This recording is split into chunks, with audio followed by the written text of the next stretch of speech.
Good afternoon.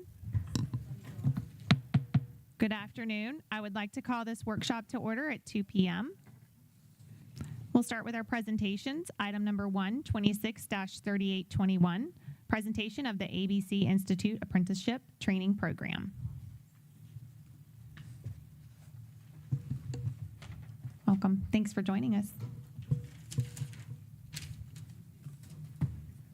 If you guys could introduce yourself for the record when you start. Thank you.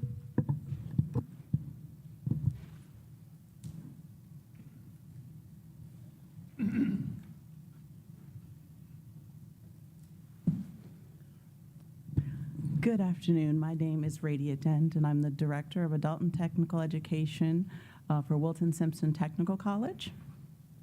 I'm Peter Dyga. I'm the President and CEO of the ABC Institute. And Karen Hoffman, Key Innovative Solutions. Great to see you all. Thank you. All right. Good afternoon, school board members and Mr. Pender. We wanted to talk a little bit today about the ABC apprenticeship and the partnership with Wilton Simpson Technical College. So apprenticeships provide our adult students an opportunity to maintain a job, depending on their personal and professional needs, while also learning the academic portion of whatever trade that they are interested in. And the way it's set up is that it's a 2,000-hour on-the-job training program, and that's broken into 144 class hours. And the thing that makes apprenticeship unique is that the focus is more so on the training, the doing piece, as opposed to spending more time on the academics. Also, as a part of apprenticeship, all of the apprentices are sponsored by an employer. So they are earning a wage while they are doing their academics. Also, as a part of the program, students earn industry certifications like OSHA 10 or other certifications that are related to the construction trade that they are studying. Some of them might be electrical, plumbing, HVAC. Again, they are trades that are right now very much on the cusp, particularly for our region based on our targeted occupations list. And so with that, I want to introduce Mr. Dyga again to kind of go into a little more about ABC. And one of the things that I think is very interesting is that they are currently the largest apprenticeship body in the state of Florida. So again, thank you. All right, thank you. Honorable school board members and Mr. Superintendent. If you can, Thank move you the for mic having to- me. Oh yeah, that's much better, huh? Thank you for having me. I'm gonna, let's see, can I? Yes. So we wanted to just briefly talk a little bit about who we are at the Associated Builders and Contractors Institute. We are a 51-year-old 501c3 organization. We are Florida's largest single provider of apprenticeship education. We're also affiliated with a national organization and the largest commercial contractor organization in Florida, which is, and our chapter is Associated Builders and Contractors Florida East Coast chapter. Because apprenticeship is tied to employment, the most successful programs are usually those that have ties to industry. So as a trade organization, we have alone at our chapter over 600 general and trade contractors that employ apprentices. And that's just one chapter out of 5 in Florida and 67 in the country. So what is apprenticeship? So apprenticeship is a post-secondary education model defined in Florida statutes. Apprenticeship programs are registered with the U.S. Department of Labor and the Florida Department of Education. They required related technical instruction and 2,000 hours per year of on-the-job training credits, supervised by a journey person in their trade. So student tuition free by law in the state of Florida, so students cannot be asked to pay a dime. We do charge the contractors. That's not required by law, but our program has done that for a number of years. We find we have a much more vested interest when the companies actually have some skin in the game, because we require them to report the OJT hours, and if a student's missing class, if we don't have a really vested partner, it doesn't work as well. So we do charge the contractors a fee.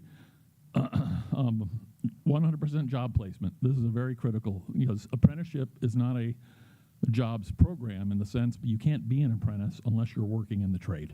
So the number one thing we have to do when someone wants to become an apprentice is find them the job first, which is why the ties to industry is so important for successful apprenticeship programs. They might even leave a program or a job might be complete, and instead of losing them, which if we didn't have the ties to industry, we can get them placed with another employer, and that way we retain them in the industry. So, and the other interesting thing people are not aware of, but there are progressive pay increases per semester in apprenticeship education. So if they're not making a certain minimum amount, a certain percentage of the prevailing wage in the participating employers in that program, they're required to get pay increases as each semester. It's a great post-secondary education model. So why apprenticeship? The majority of jobs do not require a traditional bachelor's degree. Apprenticeships follow job demand, as I said, so there's 100% job placement.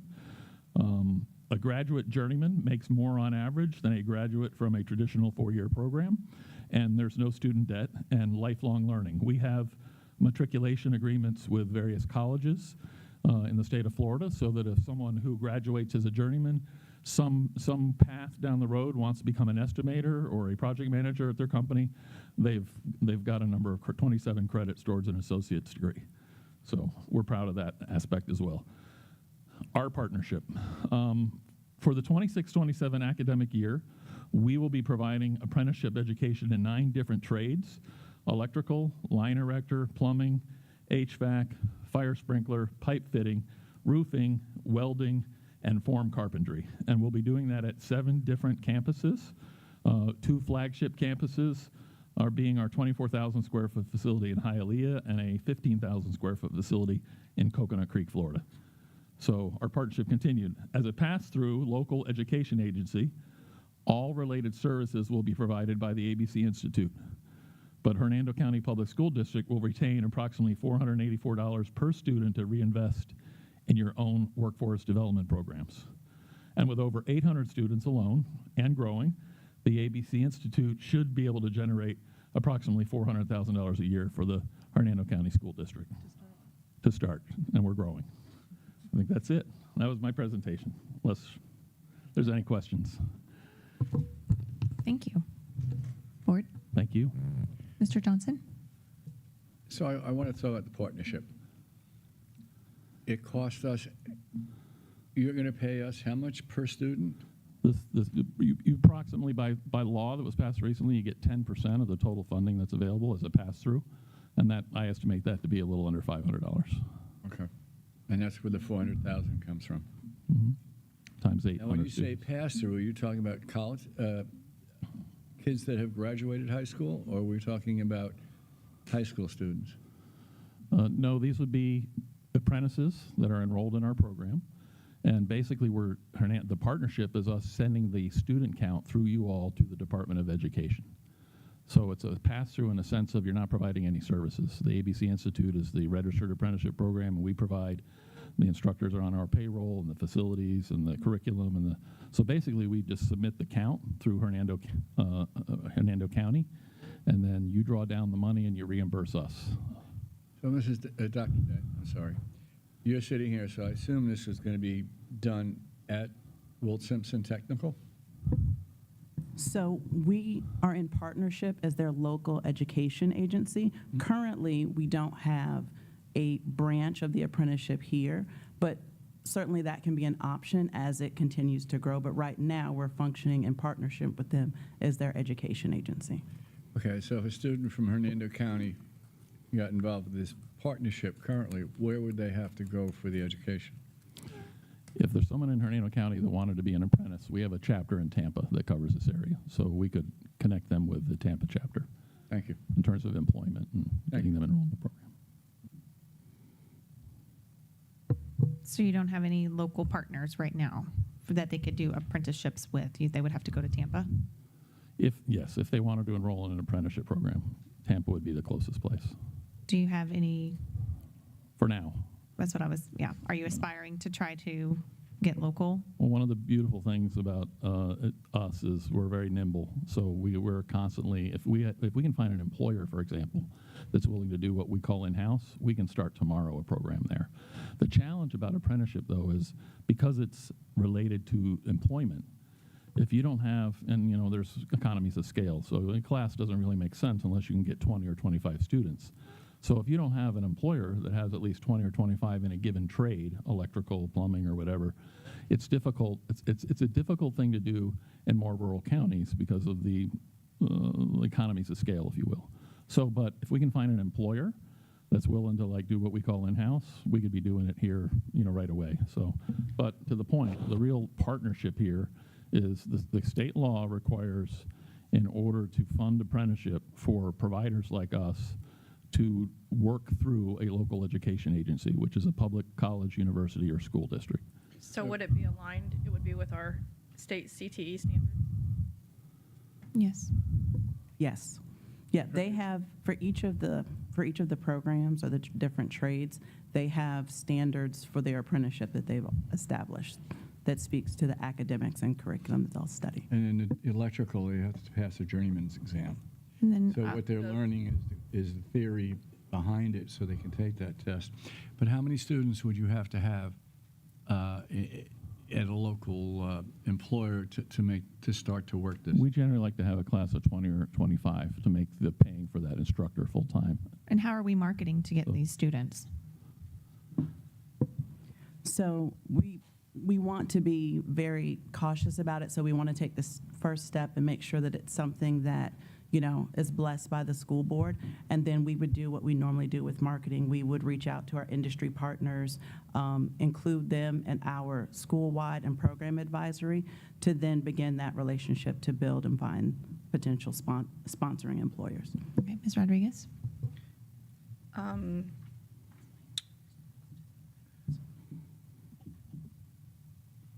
What is our liability protection in the insurance on the student? We provide a certificate of insurance for liability and The whatever's protection. required by the. As far as when they're in your care? Mm-hmm. And again, these are going to be in care in our facilities and other parts of the state. I want to be clear. What we're really talking about today, the partnership, is a financial partnership. It's running student count through the district and you all getting to keep 10% to invest in your own programs. That's in essence what we're talking about today. Do you find that the programs can become difficult to maintain? How does that look across?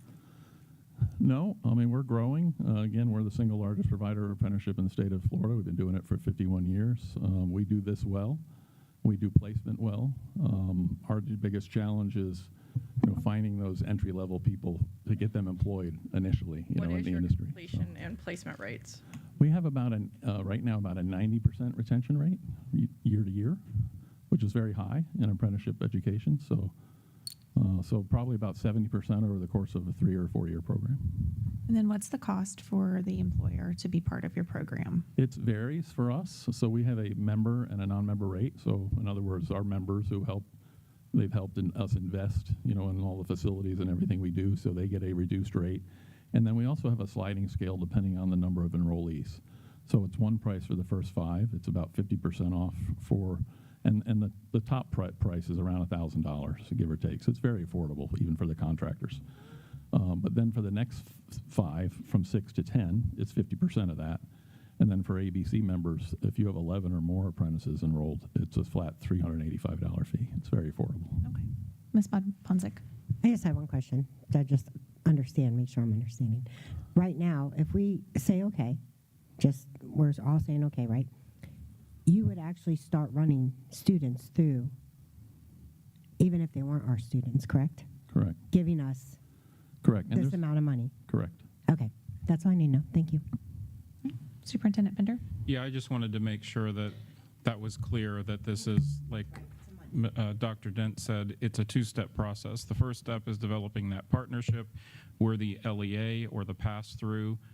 They enroll students. They have students enrolled now. We would calculate them in our FTE. We would send that to the state. We would get the money, and then we would pass 90% of it back to ABC. We would keep 10% of it. And then we have the ability to look at those partnerships and those apprenticeships and grow it here. But in Understood. the meantime, we're getting additional revenue for Right off our the school. bat. What are, in the Correct. meantime, what do we do for the transportation There's no transportation. for the students? How are they going to do the program? Well, th- Our students are adults and they're working on jobs right So now. from here, though, They're they're adults. going to Tampa. They're adults. No. They're not children. Yeah, they're adults. So they have to provide their own transportation. So it has Right. nothing to do with any of our seniors. And I just want to make sure that you're clear that we're not doing any of that beginning like in August. Our students won't be involved with this. That- Necessarily they could be, Yeah. but we're not targeting that Yeah. at the beginning. It's the relationship and the partnership, and then we try to grow those. And I did have one question other than that, but I just wanted to make sure that we were Go ahead clear and ask on your that. question. The other question is that you said you have to have 20 students in an apprenticeship. So is that with one employer 20, or can you have Great question. 4 employers that, have 5 each, and electrical, like Yeah. I'd assume it would be in one area, and then we get, because that's an opportunity Right. for us to work with our community or with them Yep. and with the county, and, even the school district and the county together might have enough for a program if Sure. we got together. Great question. Generally, it's one program. It can be multiple employers. In fact, the way our conversation usually goes is you would like a program for your employees. If you can help us with the location, these are our 2 biggest hurdles, an instructor and location.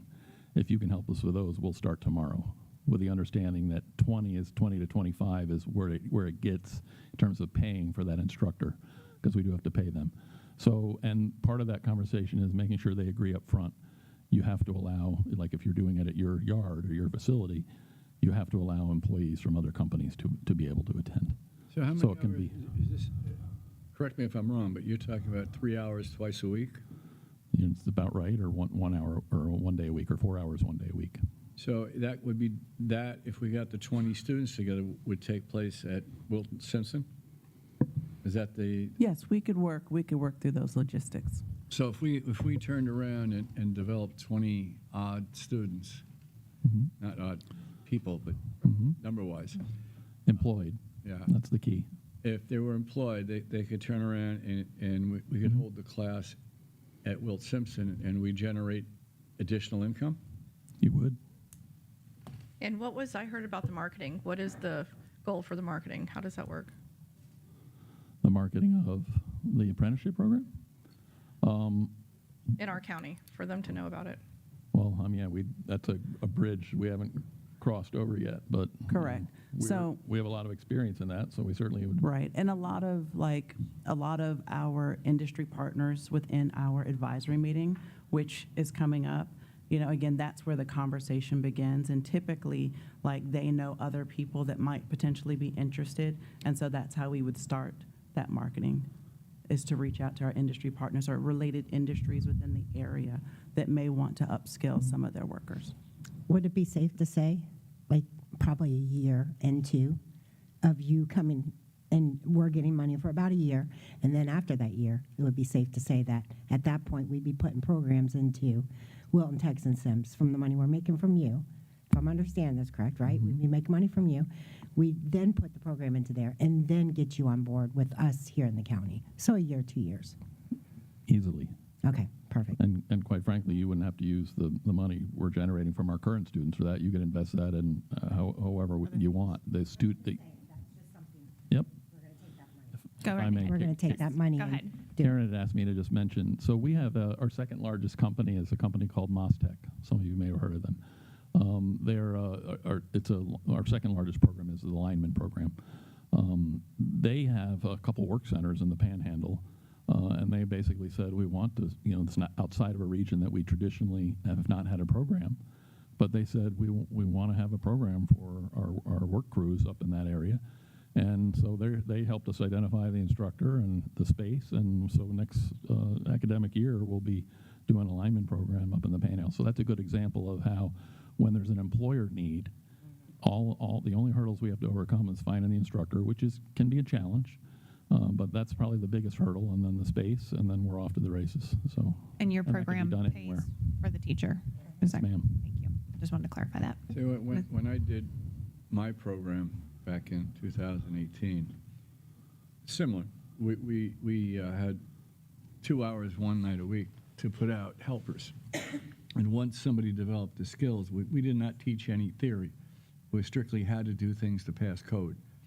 That's what a contractor wants. They want somebody who can generate income for them immediately. So we had a 10-week course. We charged $25, and we put out helpers. We helped get them employed, and then they were eligible for the apprenticeship programs. One of them happened to be at St. Pete Tech College, which is how I kind of know Dr. Dent roundabout, because I know her instructor very well. But so I have some experience in what you're doing, but you're doing it on a much grander scale. We had a 65% placement rate, which we thought was high. But if he's somewhere around 90 to 100%, he's awesome. Mr. Myers? Can I ask a non-legal question? That'd be all right.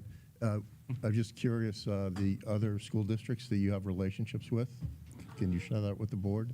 Yes. So our 51-year-old relationship with Broward County Public School District, there was a recent law passed by the legislature that kind of, because we pursued it for a long time, that limits when you're just serving as a pass-through. So because there are partnerships where you may be using the district space, you may be using the instructors may even be on the district payroll. You know, so the relationships are all different. But what the legislation, what the law said, the legislation that was passed said that if you're just serving as a pass-through, you can only keep 10%. So, and quite frankly, we gave Broward the opportunity to, and they weren't, quite as willing to comply, what we consider comply with the law. The door's always open. They're a 51-year-old partnership, and we're growing. So it's not that we wouldn't. But for right now, by the way, we were encouraged for years, build additional partnerships, and because we never were happy with having all our eggs in one basket. That's just not a good, business model. So that's what we have been trying to do for a long time. So Perfect. Thank you. All right. Board, any further questions? All right.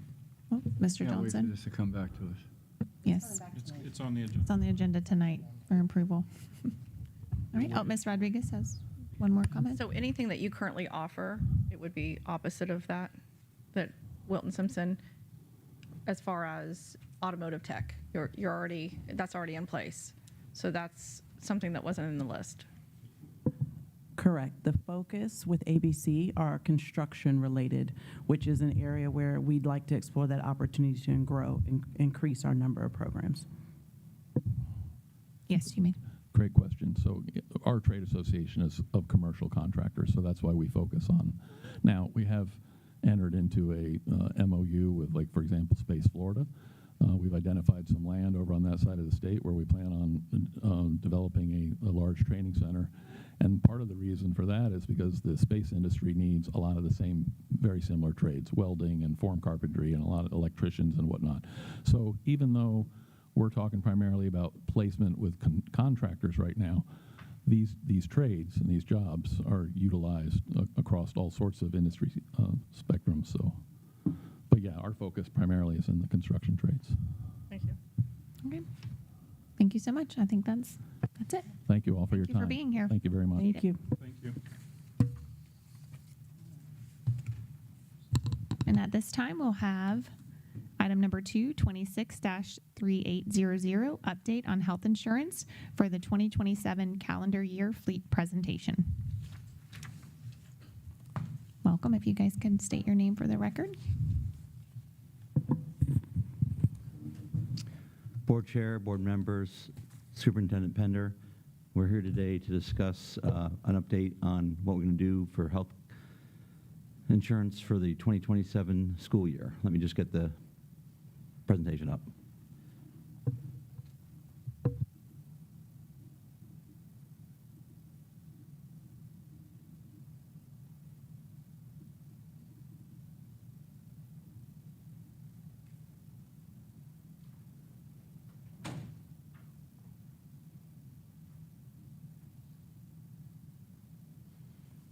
I have with me today Darren Bryan from the Avail. He's part of the Fleet family.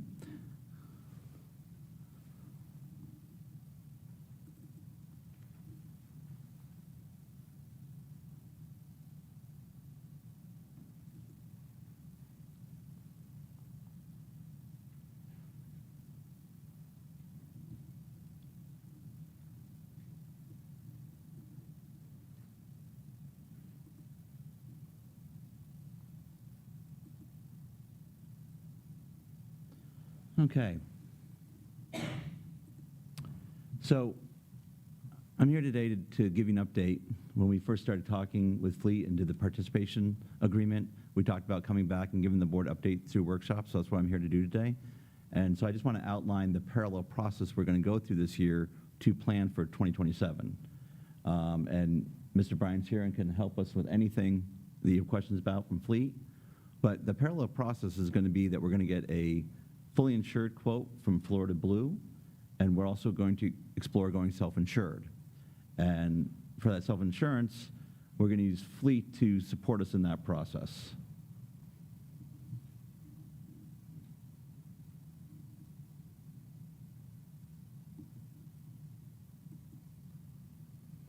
So we've had some meetings with the insurance committee, we've had some meetings with you all, and we're going to keep doing that. And so that in August, I'm planning to be here at the first board meeting in August, coming to you with a recommendation from the insurance committee after we get some actual quotes from Florida Blue and from Fleet for looking at both the fully insured model and the self-insured model.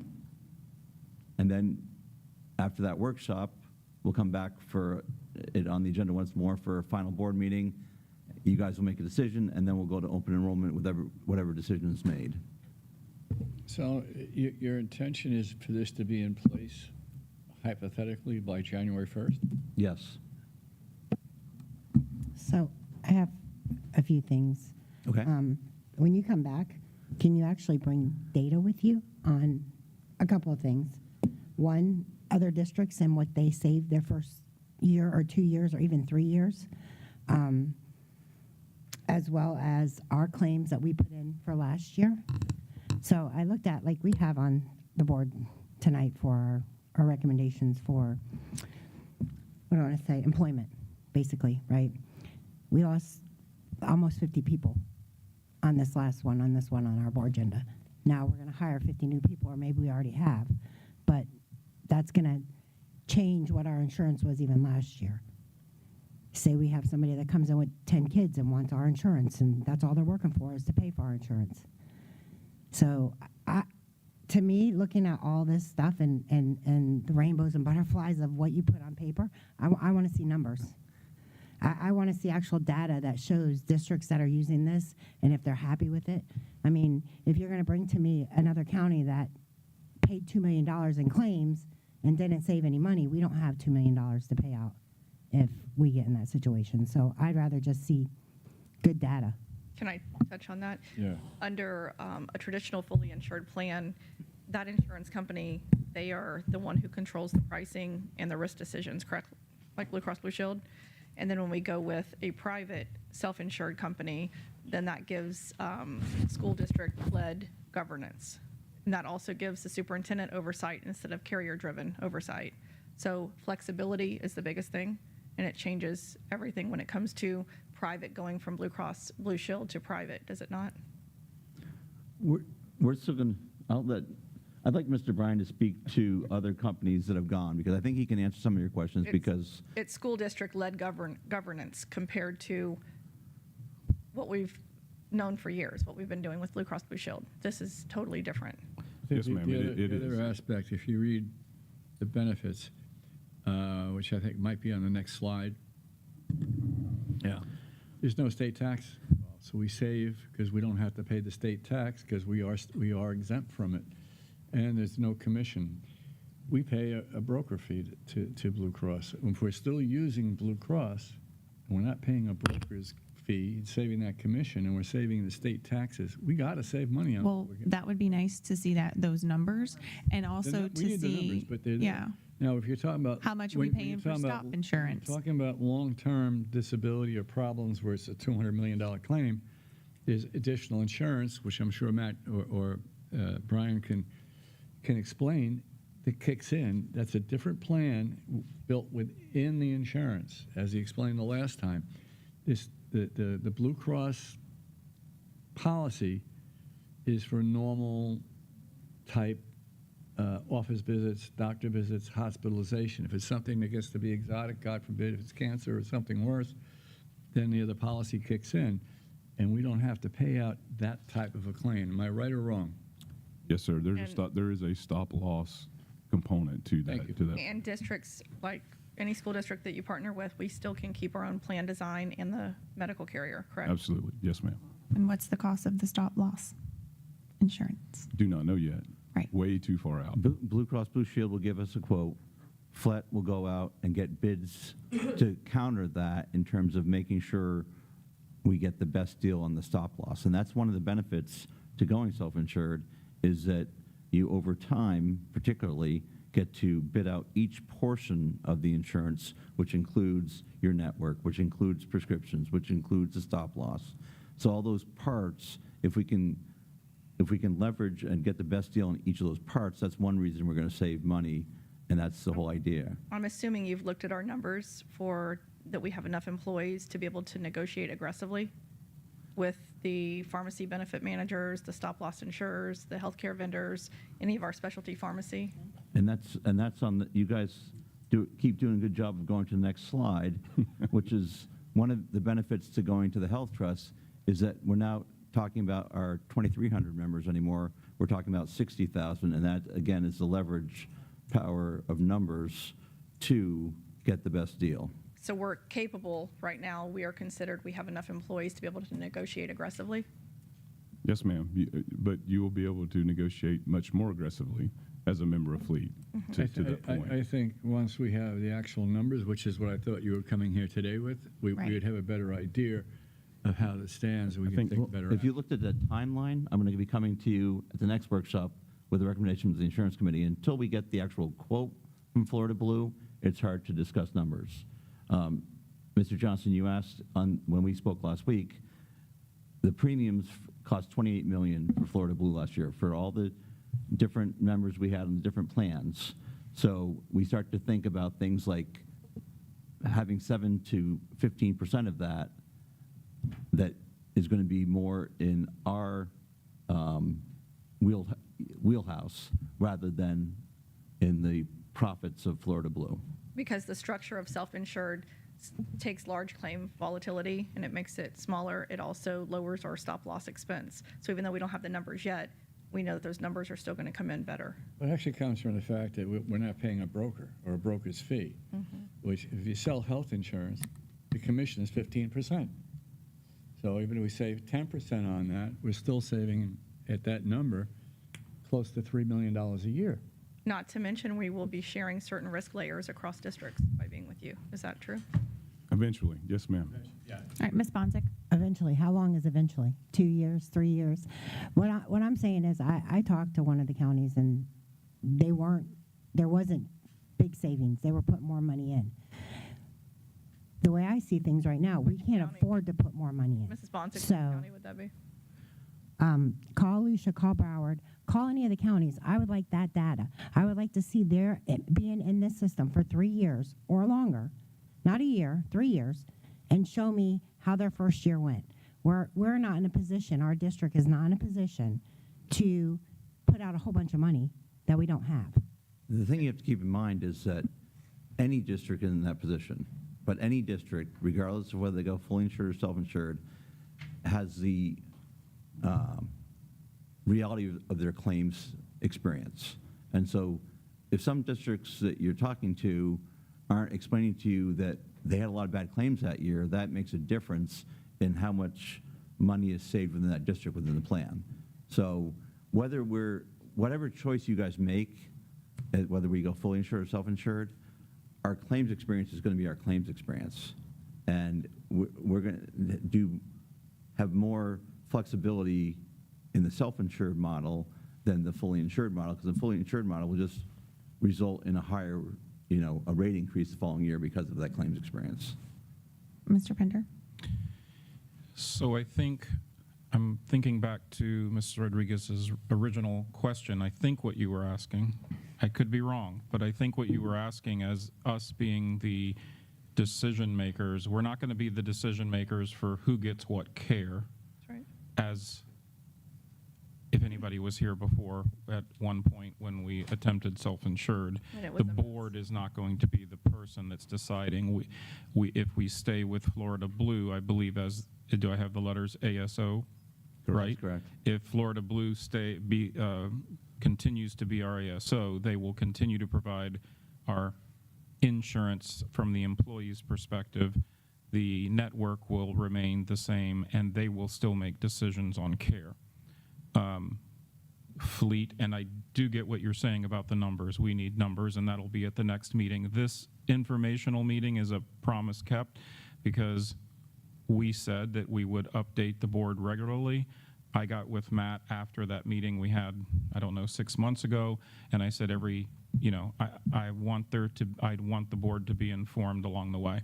So when they come back in August, that's when they'll have the Blue Cross and the other information from self-insured, and then what Ms. Bonzik is asking is other districts. Now, I don't think there's other districts that have been because Fleet hasn't been around for 3 years. We do have You data. do have data? Yes, sir. Okay. Yes, sir. So if you could bring that, that's what Ms. Bonzik is asking for. I have other questions too that I would like answered when you come back at the next meeting, if you don't mind. And I'm happy to email them if need be. But I want to know how much our claims were this year. I also want to know what's the worst case financial exposure to the district. How much money do we need to have in reserves? What are the projected savings, possibly? I think I had read somewhere online it said 7 to 12% or something, but I actually called a few districts myself as well, and they increased by 12% as far as like not making money, like I had to pay more. Let's see. How often will the board receive financial and claims reporting? That's more of a question for us. The cost of stop loss, which you said you'd have to wait to get that, right? And then what amount does the stop loss kick in at? Did we determine that last time? That'll be done by Florida Blue. Okay. Mhm. And then, I can add one. What happens in a bad claims year? You pay your claims. And so most we likely. got to have, that's what I'm most saying. How much likely money do we need to have in reserves? Because how quickly can the cost escalate? We have to look at that. So- That's why I want to know what How our much claims are reserve? this year. But every year's different. So it would be nice to know the past maybe 5 to 3 years of what our claims have been so we can kind of see. One- Because one- like you said, sometimes we have bad years. How much reserve funding is required? So That was there's the lots question I of asked. great Yep. questions that you guys are asking. I mean, like we could go for a couple hours talking about them. And that's one of the things that Matt and I've requested, as much time as I can spend with you guys talking about, because we're talking about some fundamental things of self-funding and the difference between self-funding and fully insured. And those are really two very different risk financing mechanisms. And that's why we at Fleet have always said the first thing the board has to do is understand the difference between the two. Then once you understand the difference between fully insured and self-funding, then you can decide to go self-funding by yourself or with Fleet. Those are two different things, very different. And the more time, that's the reason why we're trying to have as much interaction with you guys as we can. Because if if I'm seeing you right and judging from what I've discussed with you, we all have these questions, of course, because we're lay people in this industry. Yes, ma'am. And you're not. That's So right. I know, and I can read your body language as we're asking all these questions. I know you know that down the road that this would be a good thing for us. And I know do. that you can see the cost savings, and I know you can see the benefits to it. And you're sitting there listening because none of us are in this world and none of Right. us understand any of it. So we're having to ask all these questions. But Good questions. too. Yes, They're very and good questions. the main thing was the claims, if they spike unexpectedly. That's one of the biggest concerns that a school board needs to know is then the district absorbs more risk. Our reserve levels become critical. Our budget pressure can increase rapidly. So that's probably one of the most things that is significant as far as a board for us to make sure that we are able to maintain that. And we will build a self-funded program along with Florida Blue. So it's not just Fleet. This will be with Florida Blue's help to make sure that all of those protections that you currently enjoy in a fully insured program, except for the profit that Florida Blue is making, will still be there. Be able to see it clearly. And that's where you'll know where your stop loss attachment is. The one thing I would say about talking with other districts, And they very well could have had a bigger, more expensive than their projection because they could have had that year where those claims hit that they didn't have the last 3 years. And it could be a little bit more expensive because of that, because just as Matt said, you're going to pay for your claims no matter what, whether you be fully insured or whether you be self-funded. It's called a renewal. What would those renewal risks look like? Well, now it's not a renewal risk, it's a funding projection. Right. So whereas instead of Florida Blue saying, well, we have your data, we know what your risk should be, we're going to add our profit and our retention fees on top of that, and we're going to give you a level funded premium. And then you walk away, but you're transferring all of that risk to them. When you go self-funded with Florida Blue, you pretty much take that same number and you say, okay, we're going to, because our BATNA or best alternative would have been that fully insured program, right? If we take that same number and put it into your own health fund, then you're going to have to pay the same claims that you were going to have, but what that profit that you were paying Florida Blue now retains into your account. That's really the biggest But it's difference. hard to predict if it's going to be the same exact. Sometimes it's over, sometimes You it's can under. predict to Right. certain confidence intervals, and that's self-funding. That's why I'm saying it's very different. You have to think about it, and I want to be here as much as I can to help you guys understand the difference between the risk financing mechanism of fully insured. Think of it like renting a home. When you rent a home, you give a certain amount of money per month that you don't own. You don't build any equity in it, but you're utilizing that. When you purchase the home, you may say that you may even pay a little bit less, but now you own all the risk of the home, but now you begin that equity building. It's somewhat similar to that. We would need to know what's excluded for the stop loss protection. What bothers me, or my question is, we're going to convert this over to a self-insured program, and Blue Cross is going to lose their profit.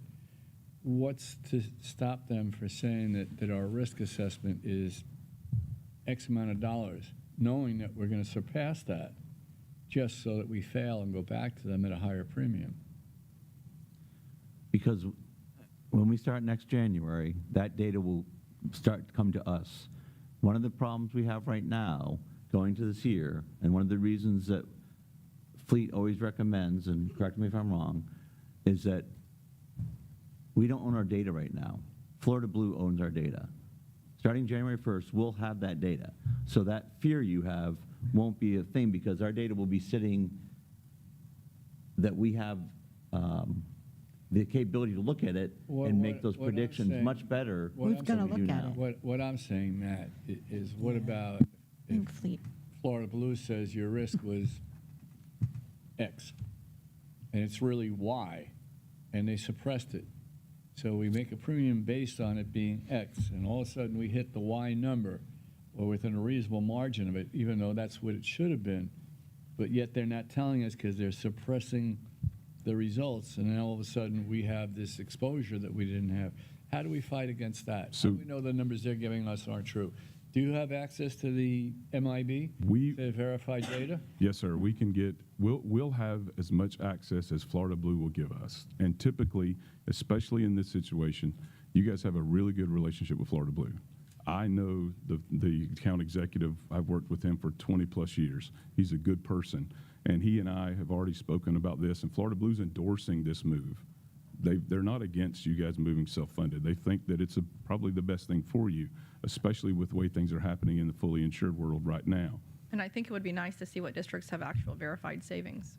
Right. I will bring you that data. Ms. Duval's been waiting for a while to speak. Sorry, guys, if we can. Just a quick Pause. question. Way back when, you said there was so many counties already signed up, and at that time, you all were looking to add more. Where do you stand today on numbers? We are at 23. You're at 23? Manatee Schools just joined they will become active July 1. They will be the 23rd. Okay. What number would are be we? 20. You're somewhere in that number. 20, 22? We're already on your map online. You already have us as a partner online. You guys Yeah. are Participation considered agreement. actively onboarding, so Yeah. you're part of that number, but they will become fully active July 1. Okay. Superintendent Pender?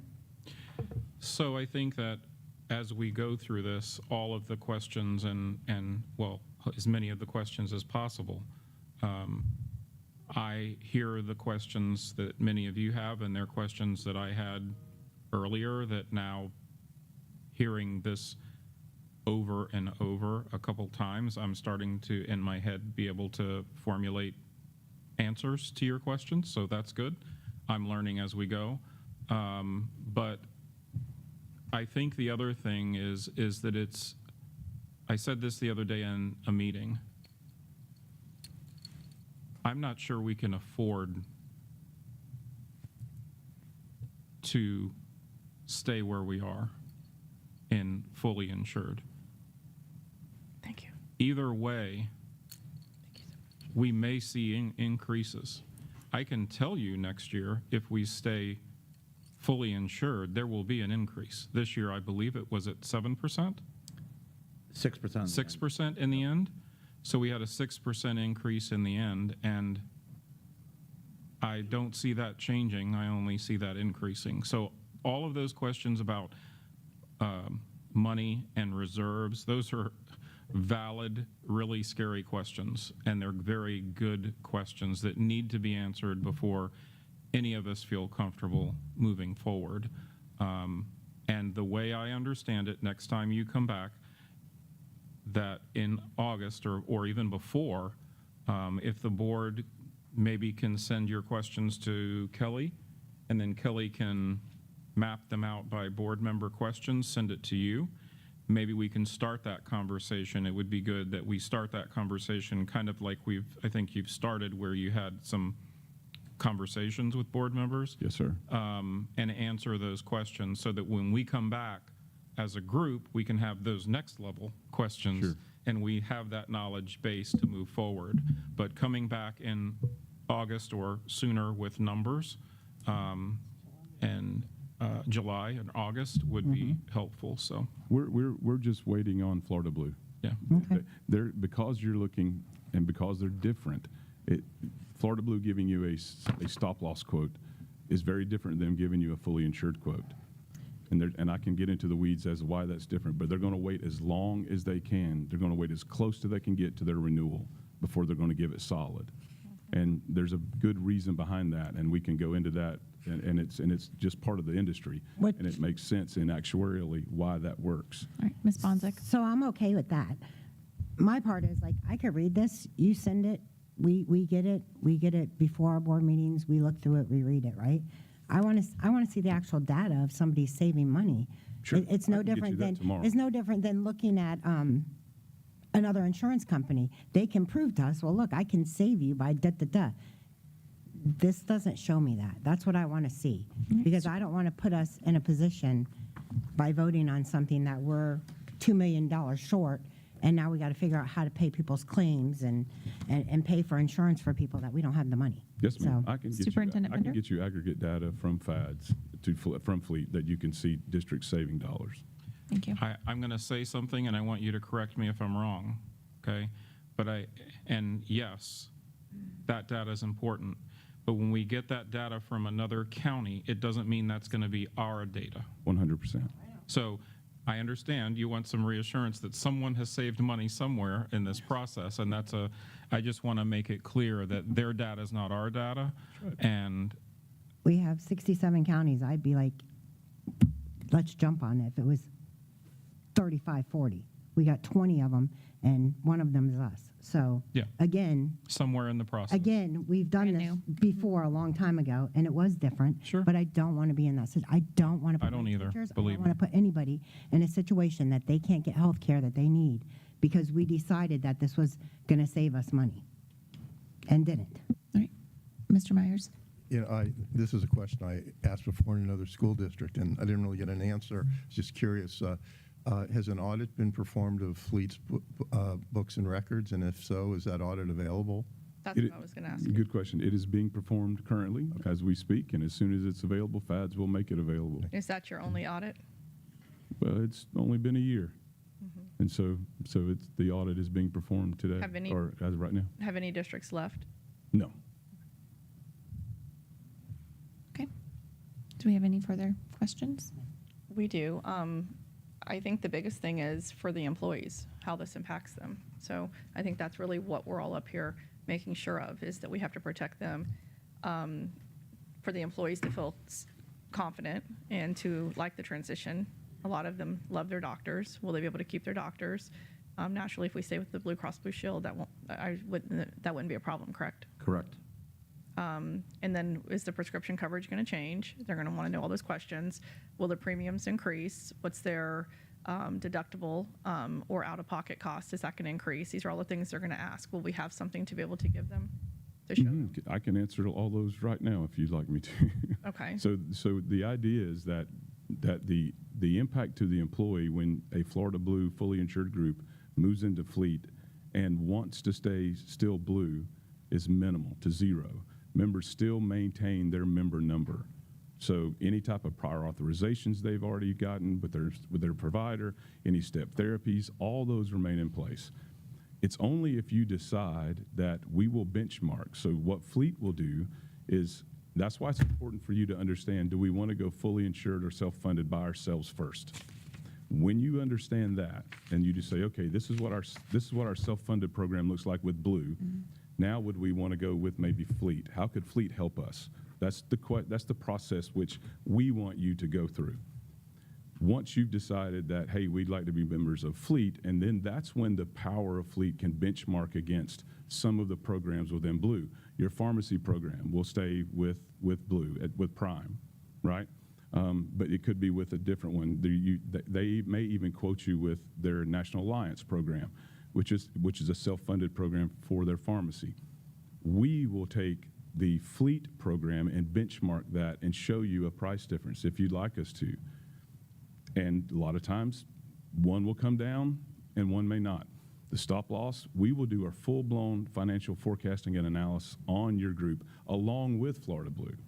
And not to confuse you, but just so that you can see what Fleet has and what Florida Blue by yourself has.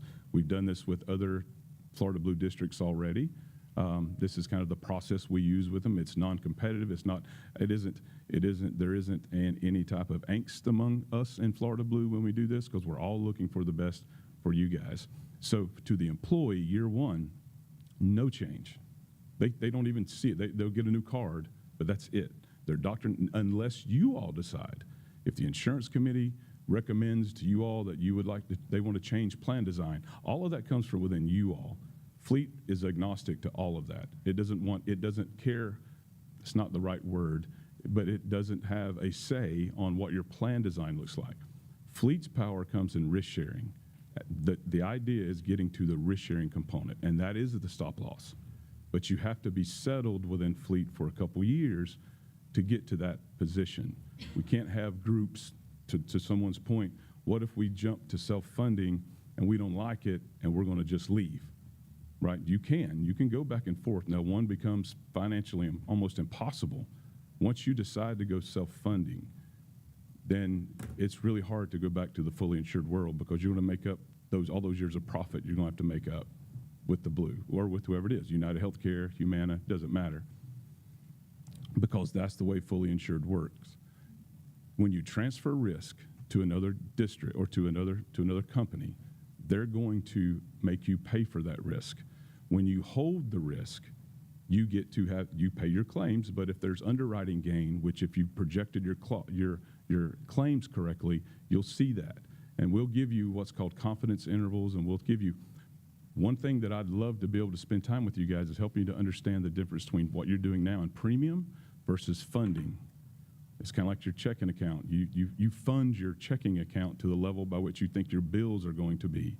If you want to keep a certain amount more in there, you can, or you can run it as skinny as you want. But your bills are your bills that you've got to pay.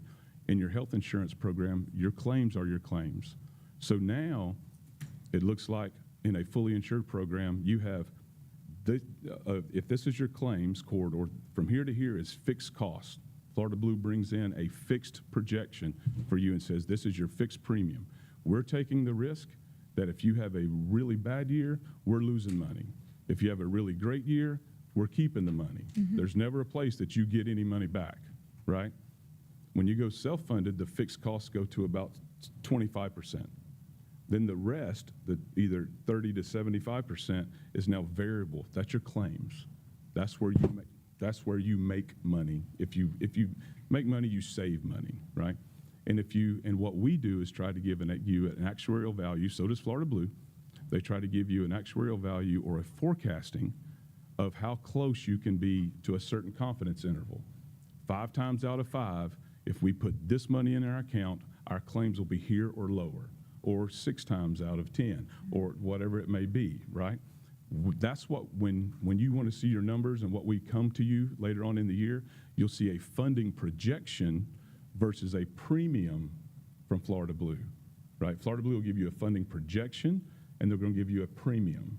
We're going to do our own study alongside Florida Blue's. They'll be pretty close, but we'll just have our programs inside Fleet are a little bit different than the ones inside Florida Blue.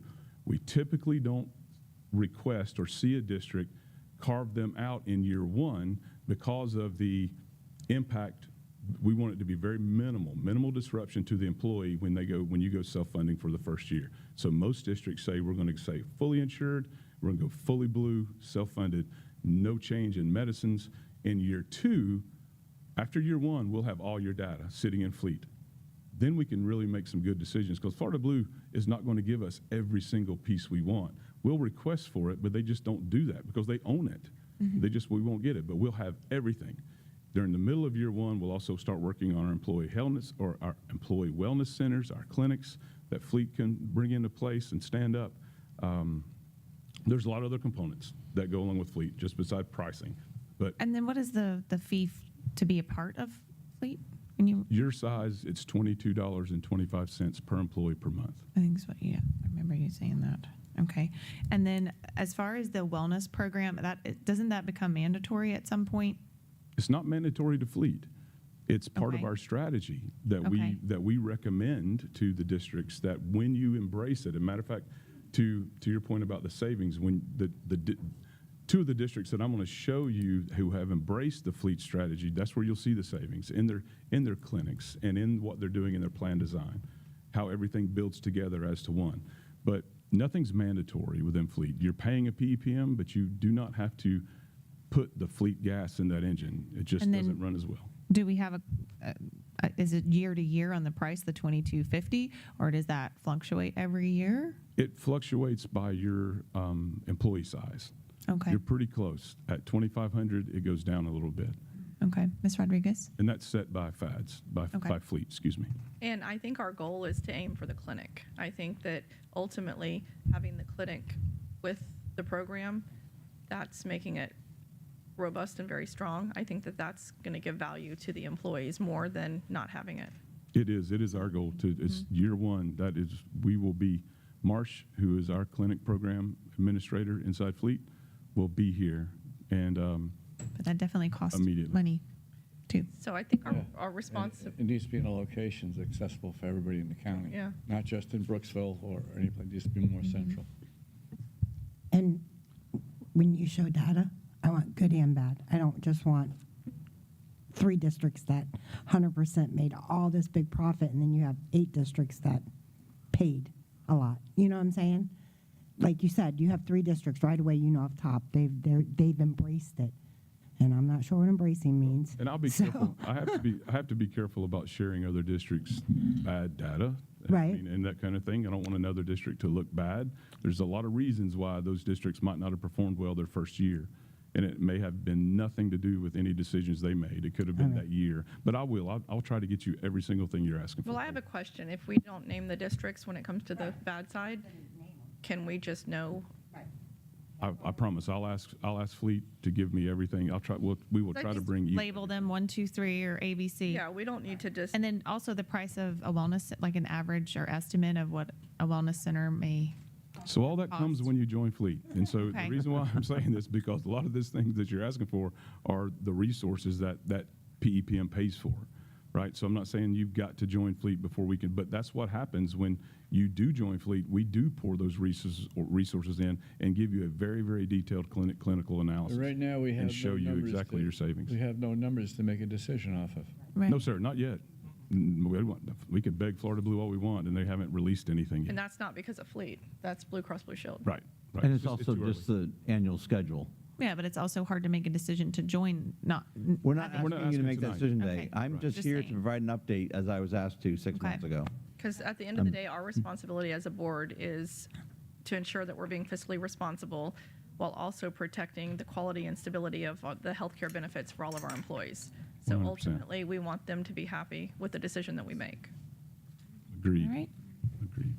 Do we have any further questions or discussions?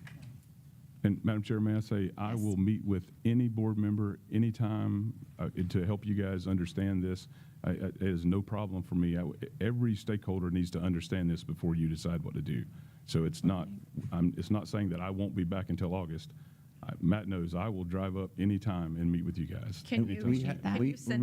can you send all of the board members your contact, your phone number? Absolutely. When we had the meeting set up last week, Darren was here in person to meet. We were prepared to meet with you guys all in person. It didn't work out that way for any of you. I think we all spoke to you. Yeah, we were on the phone, but I was sitting in Matt's office just Yeah. thinking, but I'll do that a bunch. I mean, really, it's not a problem. Appreciate that. I have Thank to you. say, just from my perspective on everything that I've discussed with you and all the conversations I've had, everything I've looked into, depending on how everything comes back with numbers and what it all entails. But I think that it's time for a change, and I am looking forward to trying something different and seeing if that can be a benefit for our district, naturally with the employees' safety in mind. So we just want to make sure that we don't disrupt anything and we don't change anything that would be catastrophic for them. But I do think that I'm leaning definitely towards, I think this would be something that would be a good thing for our district, and I think it's well needed, and it's kind of long overdue. So I just want to put that out there. Yes, ma'am. All right. With that, thank you. All right, thank you. Thank you, guys. At this time, we'll call up item number 3, 26-3782, presentation of Florida Department of Transportation US 41 sidewalk easement near Safe Schools by Mr. Reagan. When do we have that briefcase?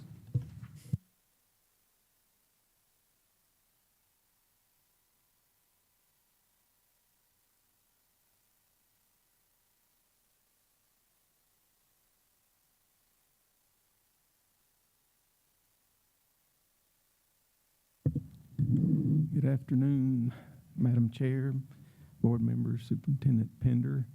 I'm here to present a request from the Florida Department of Transportation for an easement across our property over by the cell tower by Safe Schools. So hopefully this is pretty quick. I've only got like 3 slides. So I also, we're supposed to have Kristen Kowaleski on the line. I don't know if she's on or not, but if y'all have any questions, she's our attorney that helped with work with Ms. Mokler to do the paperwork for this. I have here a. Oh, hi. Are you with us? Yeah. All right. Somebody's here. So we have a photo here you can see is the double guardrail and the sidewalk in between the rails. The Department of Transportation approached us about moving this walk to do away with the double guardrail, and they wanted to fill the ditch in and kind of regrade that drainage and do away with that drop off there. That's just kind of a picture of what we have now. This is the blueprints. The little yellow area is they want to get the easement through that area right there. Move the sidewalk. You can see the kind of the hash marks where they're moving the sidewalk along that yellow line and filling in the ditch with culverts. That's their preliminary drawing. I'm sure they'll have construction drawings and all that moving forward. And this is part of a larger project for sidewalks along this area. I'm not familiar with the entirety of the project, but this is just one little piece that they're trying to put together to improve the sidewalks through here. And that's what's proposed. And we went over this, and facilities and construction, we recommend approval. It'll move the walkway a little further from the street in that area, which will make it safer. I think it's still going to come back and be along, adjacent to the area. But they said coming down the hill, they've had a lot of accidents and stuff there. And although the walk's going to be on our property now, they're in the agreement, they're supposed to maintain it, so it's not going to be anything extra on our maintenance staff. And filling in that ditch will make it easier for our maintenance people to mow it. And there's no cost to us, and we don't really have any plans. Any added liability? I don't think so. I think the agreement has all that, like, That's just an easement. I mean, yeah. And then when's the projection date of this starting? they didn't say exactly the date that I know this is one of the steps, but I know they've been pushing this pretty hard, and I think they're ready to get going on it. So Right. this has been in the works for a year now, so. Sounds This good is to me. leaving here. This is past Brooksville Elementary going up. Yes, sir, that's the cell tower, the fence on the picture there. That's the cell tower by Safe Schools right up the hill from Brooksville. I think that's Oak Street, Yeah. corner of Oak and Okay. 41 there. So no maintenance and safer walking areas for our students. I say what's there to say no for? So I say Okay. yes. Board? Yeah, I'm fine. Okay, Okay. we'll bring this to Thank you. y'all the next meeting for approval. All right. Thank you for your time. All right, and we'll now move on to presentation number 4, 26-3777, presentation of the Melton Property Development Agreements. And that would be Mr. Lipsy. Welcome. Go ahead.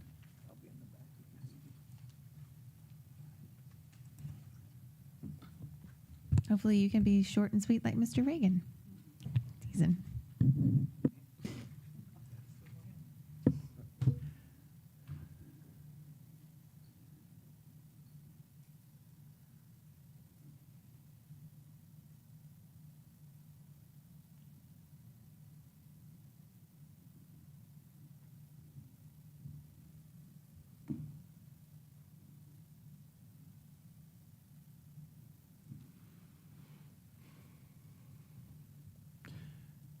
Good afternoon.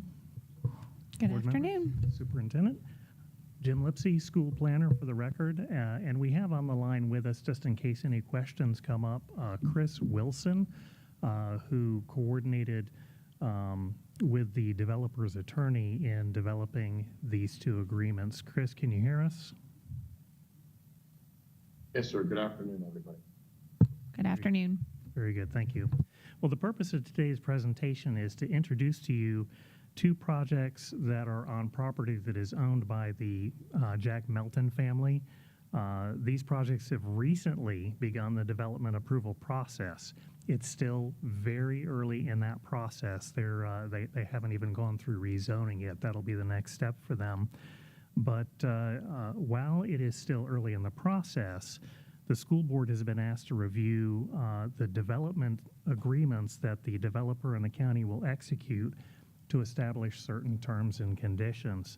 Now, historically, and we're all very well aware of this, the district has been afforded an opportunity to comment on such agreements. But what's unique about these two development agreements is that upon the recommendation of our attorney, Chris Wilson, we've asked, and both the developer and the county have agreed to allow the school board to actually be party to those agreements with respect to provisions that pertain to public schools and school concurrency. We expect this will serve the district well, not only to protect our legal interests, but also to become a model for future development agreements, both with the county and with the city.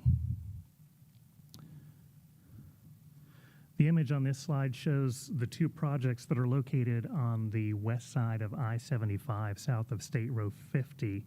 They are in the I-75 State Road 50 PDD, or Planned Development District area, along with other developments you're familiar with, including Sunrise, Trilby Crossing, Benton Hills, in that vicinity. That means that they are subject to the 10% surcharge above and beyond the school impact fees, which help provide additional funds for anticipated facilities to meet the increased demand of this high-density area.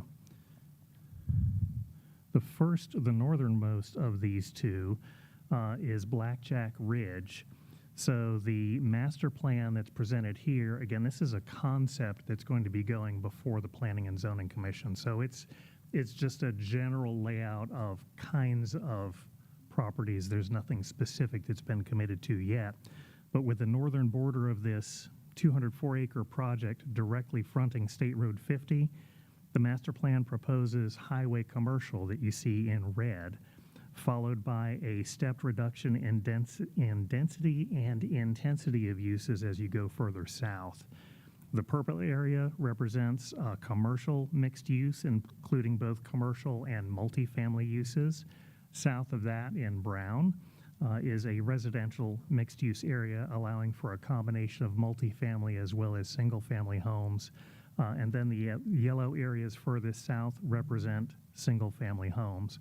Altogether, Blackjack Ridge is proposed to have up to 978 dwelling units.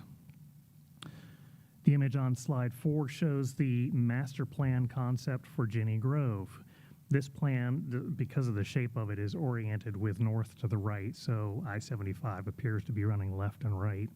Now, the northern border of this project, this 227 acres, is immediately south of Trilby Crossing, and you can just barely see the edge of that on the right-hand side of that image.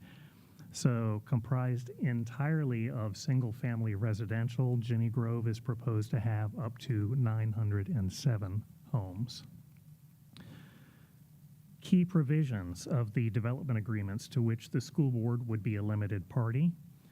These provisions obligate the developer to comply with our standard requirements for school concurrency, which mirror the forthcoming interlocal agreement for school planning that was discussed at last month's interlocal government meeting. Final drafts of the development agreements for both Blackjack Ridge and Ginny Grove were included as attachments for your review in today's workshop agenda. And we are scheduled to bring both of these agreements back to you for formal approval and signature at the regular board meeting 2 weeks from today. Mrs. Duval? Just a quick question on Ginny Grove. Back to that slide. Mm-hmm. Do you know who owns the property directly right next? West Okay. in that L shape? Yeah, that whole block. Yes. I don't, but I can find out and let you know.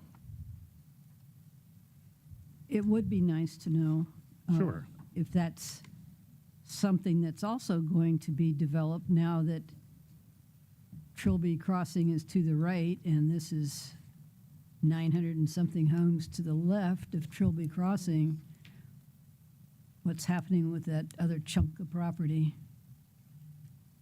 We're already past concurrency out there with Sunrise. We know that. I'm sorry? Sunrise is near this, correct? Yes. So we already know that we've reached capacity, concurrency, I should say, in this area, correct? So they are vested for a certain number of units, but because we are declining the property, they still have to go through the concurrency review process. Right. Well, last time they did it, they were over. Our concurrency is maxed out. Is what I'm saying. Yeah, that's why the next slide is school capacity concurrency is required. So if they're if we've reached concurrency, then they have to pay the mitigation that we established at the rate that we approved. Exactly. At $41,000 per student, correct? Times whatever the multiplier is for the current. Yes.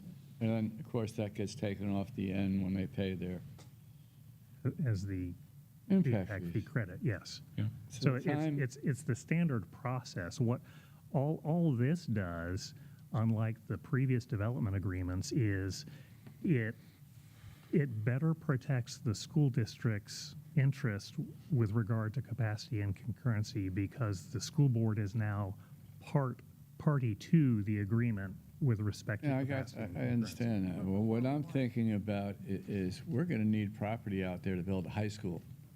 So why can't we start looking when these developers come our way and say, hey, we need property to develop a school, to build a school, because we're at it.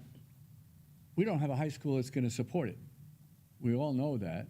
and we need to build one. So why not start actively saying, hey, we need a piece of property to build a high school out, not getting next to a garbage plant, not getting it in a floodplain, but getting a usable piece of property that we can use to build a school. We're going to have to do it. If we're talking here, this is another 1,800 homes, and we have, what, 4,000 homes potentially at Sunrise that are going up, and there's probably another one coming after that. We're going to have 5,000 to 7,000 homes being built, and they won't all be built at one time, and they will all take a few years. But it's going to take us 3 years to build a high school, and by the time the high school is built, it'll be at capacity already. Mr. Pender? We're at a lose-lose here almost. So I think first, before we look at buying, we need to, I know that Brian's done some work with the McKeithen Road property, the 80 acres that we own out there. And we've talked about that part of it is in the 100-year floodplain, that it's not considered buildable. I would suggest that we look at that piece of property and see what is buildable on the property that we have before we look at buying additional property. That way we can put that in the 5-year plan and make sure that that property is not considered surplus at some time. I also know that if we decided to, I'm sorry, Michelle, if we decided to build on the McKeithen property, Ms. Booker would love to have a satellite of Hernando High School out east, so we could get away with some of the expense of building the sports or whatever else we would need to support it, because that could be done at Hernando High School. Right. She is open to that idea, taking that on as a satellite or whatever you want, or an extension of Hernando High School on the east side. Ms. Bontic? So that's what I was going to say. Basically what Ray said, looking at this prior, we do have to prepare as a board. Like, I agree with you. We have more protection being on it, but we have to prepare in a 5-year plan or something, because we will, it may not be me as a board member, but somebody's going to be stuck where we don't have, and that McKeithen Road is what we really need to look at, of building a school out there, getting some kind of plan and in the works or an idea. I don't know that we're financially able to do that at this moment, but this is going to kick us in the butt. Right. Mr. Lipsy? These are relatively early in the process, these two that we're looking at specifically today. As I had mentioned, there's been no definitive allocation for any specific home builder or business going out there. If it's in the board's pleasure, if Mr. Pender directs, I can ask the developers, as they approach us very early in the process, if they would consider a set aside like what was originally negotiated with Sunrise for a parcel that could possibly work. Doesn't mean we're committing ourselves to anything. You may recall with Opal Farms, the applicant that was up here said she had 60 acres. That development has since ceased to move forward. And so, that's off the table, But I can tell you it would be a perk for a builder as well, because having a school, like a neighborhood in the neighborhood or near the school, would really draw in families to that development. So selling it that way would be an idea. But it's up. What is the process to build a school? 5 years, 7 years? Generally 2 to 3. That's from conception to purchase to design to finish it? I would say not including acquisition of the property. Yeah, so we're looking at the need to figure out what we're going to do with property now that we can use 5 years from now. And if that can be McKeithen Road, and it can satisfy a population, a school population, that would be fine. And again, if we did that as a satellite to Hernando High School, we wouldn't have to build the athletic fields and whatnot. We could save a ton of money. And at the same time, we could put up and make use of it. Right. Superintendent Pender?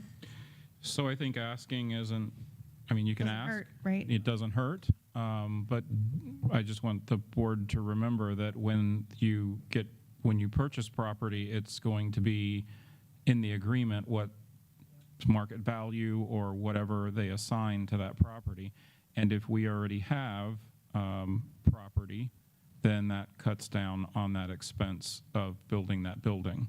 So I don't think, Jim or Brian, that is there any conceptual drawings of the McKeithen Road property? There are. So maybe we can take a look at that and see what that looks like. And I don't remember seeing them, so we can look at that. Maybe Mr. Myers could elaborate, but if we're looking at McKeithen Road and we're doing that, as I said, as an extension or a satellite from Hernando High School, we don't have to build ball fields. We get away from that extra land use, which could be part of that 40 acres that's in the floodplain. All we have to do is make sure there's enough parking space and how many seats we can potentially put on that property. Am I wrong in my assumption on this? Based on what you said, no, I don't think you're wrong. Oh, good. Okay. Is there any? Oh, Ms. Duval. Well, I'll throw something in the mix just to muddy it up a little bit, because what Mark is talking about is what we did at Springstead High School back in the early 90s. The old West Hernando, which is now Fox Chapel, that was our 9th grade campus. And grades 10 through 12 were at the main campus. So I know it can work. I was there, part of it. So just mull on that. My question, Jim, on page 4 of 24, or page 47, whatever it's marked in your documents, it talks about letter F, development entitlements. Are you on that? I'm with you, yes. Okay. Number 5 under that talks about educational facilities. So can you explain to me what that letter F is all about? Because it also says microbrewery, so. Hey. So my understanding of this paragraph is that it is allowable uses that could be included within this development. So there's the opening to have the discussion about schools. Yeah, that's right. Those are permissible uses under the code. Correct. Right. So just wanted to clarify that. And if it provides an opening, that's great. It's also why I asked about the property adjoining Trilby Crossing. If any of those, I don't know, I can't tell the size of the properties, but if there was something there, who owns it, and is there something there in case the developer doesn't want to work with us on a school site? I can look into that and get you that information. The I think the Jenny Grove property might be the better location for a school site, more so than Blackjack Ridge in terms of roads and road size, because I see they're going to increase Lockhart to 100 feet, less vehicles going into Jenny Grove on that road than Blackjack. And there is also, I don't remember exactly where it is on these plans. It may be in, there's a bit of an east-west portion here in Blackjack Ridge, south of the Brown Pod, that I think may be Dashback, because there is discussion of extending Dashback where it becomes an east-west road. Okay. Sure, if you would like to come up, you can. Come state your name for the record, please.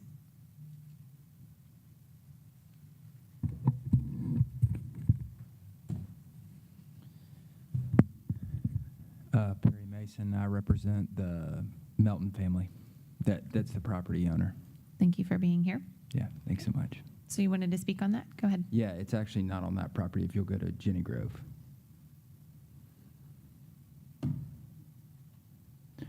You can see it right there, and sort of halfway down, if you will. The future, it's a flyover over Interstate 75. Yep. Ah, there it is. So that's Dashback. And then you asked the questions about the adjoining property owners there. They're residential. I think the biggest tract there may be 10 acres, and it goes smaller in size. That So they're currently that just large piece looks like a square cut out. Yep, this is, no, 75's running north and south there. This would be west of, I'm sorry? Yes, north of 75, yes. Mr. runs Lipsy, right can you along- put your mouse over the area Ms. Duval is talking about? So, or does it show on there when you do that or no? Okay, Try and do this. there you Yeah. go, like that area. Yeah, So exactly. those are smaller, Yeah, I mean, 10 acres? yeah, max 20, yeah. Okay. But are there multiple ones? There are, yeah, there's So that big block is made up of multiple tracts of 10 or multiple. 20 acres? Yes. Yeah. Oh, okay. Because the Yeah. tracks To- to the right on this Yeah, map, they look like they look small. like 10-acre, 20-acre tracts that Yeah. are already divided. It's just that that one's not showing the divisions. Yeah. Okay? I'm still in favor of McEachin Road, but Can we clarify that, is it McEachin or McKeithen? McKeithen. Okay, sorry. TH. Okay, McKeithen, okay. McKeithen. Yeah, whatever. I'm still in Sorry. favor of that over property up here, by the way, just. Okay, Ms. Duval, do you have any more questions for? Okay, you're the representative, right? Now I'm in the hot seat. Yes, sir, you are. Since it talks about educational facilities, would you be willing to engage in a conversation with the district about the potential for construction of a school within the confines of either development? Yeah, so what I'd say is you got the least qualified team member Oh, okay. here to speak. That is really good. Sorry about that. No, I would say, look, if you'll go back to Blackjack Ridge, I'd point something out if you don't mind. Look, which is the reason we work with Mr. Lipsy to make you guys a limited party to the agreements. We want to work with you, this family. They're not developers. We don't No, have, the Meltons are not. Yeah. They Yeah. live just down the road from them. They're a great family, Mhm. Yeah, I agree. very active, Yep. and I believe that they would work with us. Yeah, so we are in a planning phase. I'm in the real estate investment business, and so they're good friends and help them and known them for a long time. And so we're very, as I hope is demonstrated, we're very open to working with the municipalities. And as evidence of that, if you see sort of the jog out, which would be west there, running away from I-75 to Lockhart, there's a dashed area in which we're holding tentatively for the fire department or EMS. And so we're looking, because that's an emergency entrance and will not stub out to Lockhart Road. We've been talking with them about a potential fire station there. So I hope that's evidence is we're absolutely open to conversations. I can't make any formal commitments today of where we see a school site or where we'd want to see a school site, but we're open to those conversations. That area that you're talking about, how many acres is that? 5. Okay.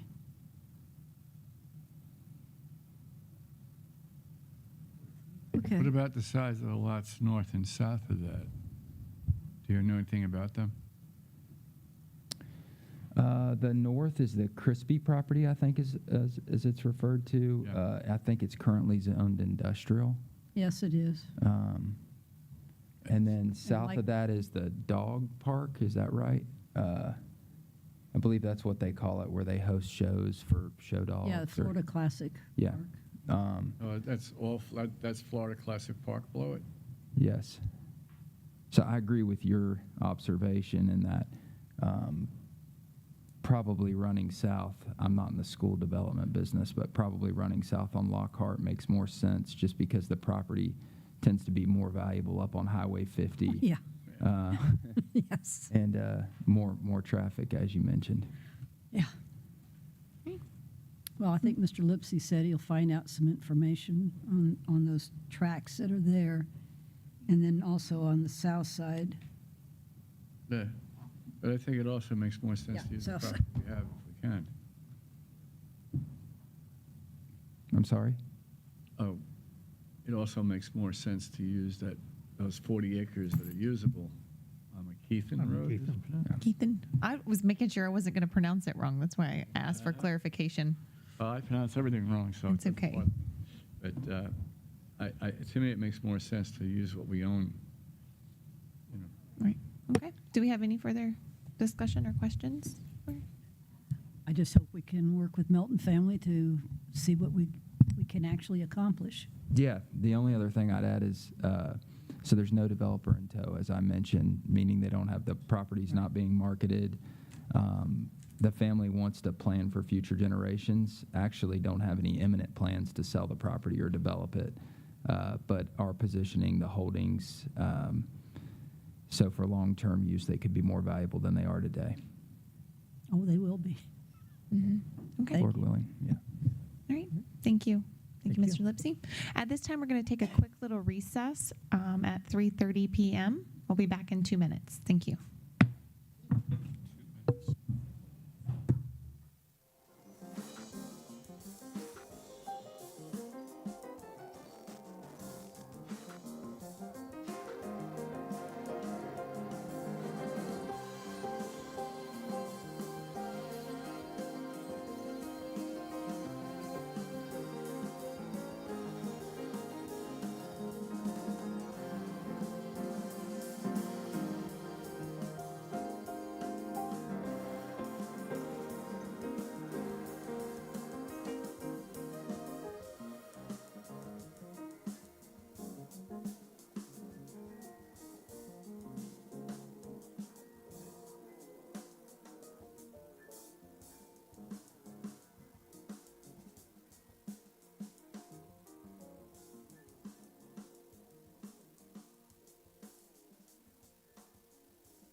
Good afternoon.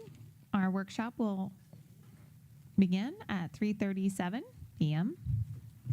We're going on to item number 5, 26-3787, informational item on the 2526 for the PACE Center for Girls of Hernando County. Welcome. Please state your name for the record. Good afternoon, Board Chair, Board members, Superintendent Pinder. This afternoon, we have with us Kim Buford. She's the Executive Director of the PACE Center for Girls in Hernando County. And Angel Miller is the Coordinator of Student Support Programs. I'm Gina Michaelica, Assistant Superintendent of Teaching and Learning. And Kim is going to give us an update on PACE in our district, and here to answer any questions that you may have. So I'll turn it over to her. Thank you. Welcome. Good afternoon, Madam Chair, members of the board, and Superintendent. Thank you for having me here today. It is my pleasure to share with you an update from PACE Hernando. I have been the Executive Director now for almost 3 years. It doesn't seem like I've been there that long already. And some of you know me from the school district, and a couple of you have actually come to visit our center, and I appreciate it and extend an invitation to each of you to come out and visit our center so that you can see. But since we're here today, I'd like to take you through a little bit about what our girl looks like, our typical PACE girl at Hernando.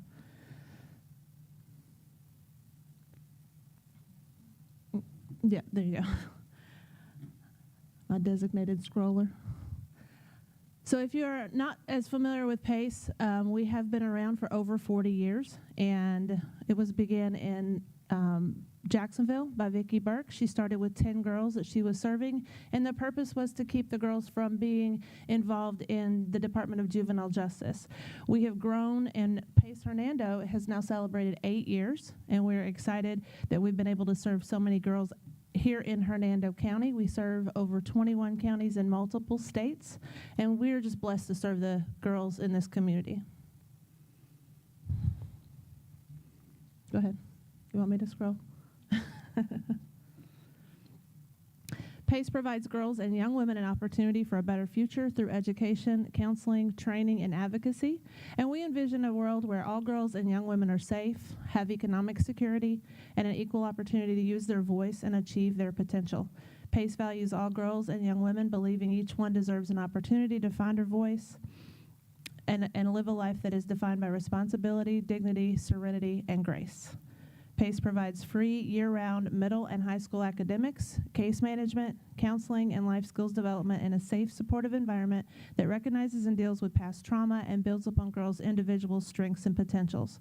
Dedicated to meeting the social, emotional, and educational needs of the girls, PACE is a successful and proven program model that has changed the life trajectory of more than 40,000 girls across the state over the last 40 years and is one of the nation's leading advocates for girls in need. Alexis, as you see on the screen, is one of our upcoming seniors, and she has been at PACE for 2 years. And this is her story in her words, which are published in our current Fast Facts that is publicly available. When I was in middle school, I struggled with my attendance and speaking to others. I almost went into truancy. I think she actually did go into truancy. She just didn't want to put that in print. I found out about PACE through one of my friends who went here and decided it was best for me to go. At first, I struggled a lot, but over time, the people here helped me become more social and get me out of my shell. In my time here, I've had better attendance, grades, and talking to people doesn't seem so hard anymore. From middle school to my junior year, PACE has helped me tremendously. Go ahead. And we are thankful to have the support of our community, too, as you can see here, and I won't read this, but this is a comment from our Sheriff Nienhuis. And in addition to this partnership, as well as multiple other partnerships throughout the community, we also had the opportunity to be presented by proclamation through the city of Brooksville last fall, so that was a super exciting moment for us to be able to participate in that. We have started, as of last year, our Empower Her Summer, which thank you to Ms. Hawkins and Ms. Rodriguez for coming and visiting last summer and speaking with the girls. They really enjoyed it. We have a lot of women coming in from the community to talk to the girls about different career opportunities, about things that they have overcome, challenges they've overcome in their life, how they got to where they were. They were very excited to hear from Ms. Rodriguez about what it was like to be an elected official, because as I'll talk about in a moment, our girls do run for, I guess you could say, our version of student council. We have a girls leadership council, and they have to go through the process of running for that and getting voted by their peers. So they enjoyed hearing about that from you, so thank you again for coming and sharing that with us. It was Okay. my pleasure. Thank you for having me. Yes, and we'll do it again this year. I sent you an email, so I hope I hear from you soon. I'm looking forward to it. Absolutely. Again, this is just restating our vision, which I already said we do envision a world where all girls and young women are safe, have economic security, and an opportunity to use their voice in shaping their future. This is the trans-theoretical model of change. I only like to show this slide because I learned that word when I came to PACE, and I feel really smart when I say it. But it's basically something that we all go through. For example, when we decide, and I know I've personally been on this journey where I have decided, oh, I need to lose weight, and that's the first point of accepting I need a change. But then there are other steps before I can lose weight and become healthy. And if I think of that in relation to these girls, they have to understand and accept the fact that they need a change in their life, that they need a hand up to help them through the stages that they're walking through in their life. And the trans-theoretical model of change shows exactly that. It shows that acceptance, because any girl can be referred to our program. Any parent can bring a girl in and sit there through intake. Any judge can order a girl to come, but at the end of the day, we don't enroll a girl unless she is willing to at least accept the fact that she needs this, because the program is not going to work if she's not willing to work the program. And so that's one thing that I do love about our intake process, because all but one girl since I've been there, I have convinced that even though she thought she had to go, they've all turned around and said, I'll give it a shot. And our number of girls has increased. When I started the first month that I was there were 9 girls there. And I was a little disappointed, because coming from the school district, I had envisioned what I thought PACE was. And I got there, and it wasn't what I had thought it would be. But when I got there and I started seeing what the value of the program was, we now, I'm happy to say, have 50 girls enrolled and have a wait list. So I'm super excited about the progress that we have made since that time. When a girl enters our program, we do identify her risk factors. That's part of the intake process. So a little about a portrait of the girl that comes to PACE. We're talking about victimization. That can be anything from sexual, emotional, or physical abuse. Some of these have occurred in their homes, some out in the community, some by a trusted adult in their lives. We also identify school risk factors, and that could be failing courses, that can be expulsion or pre-expulsion, that could be a presence of a learning disability that's either accommodated by an IEP or a 504. That we also talk about behavior risks. That's something that is analyzed, and those could be a history of DJJ involvement, potential DJJ involvement, antisocial relationships, can also be a predictive indicator of this risk.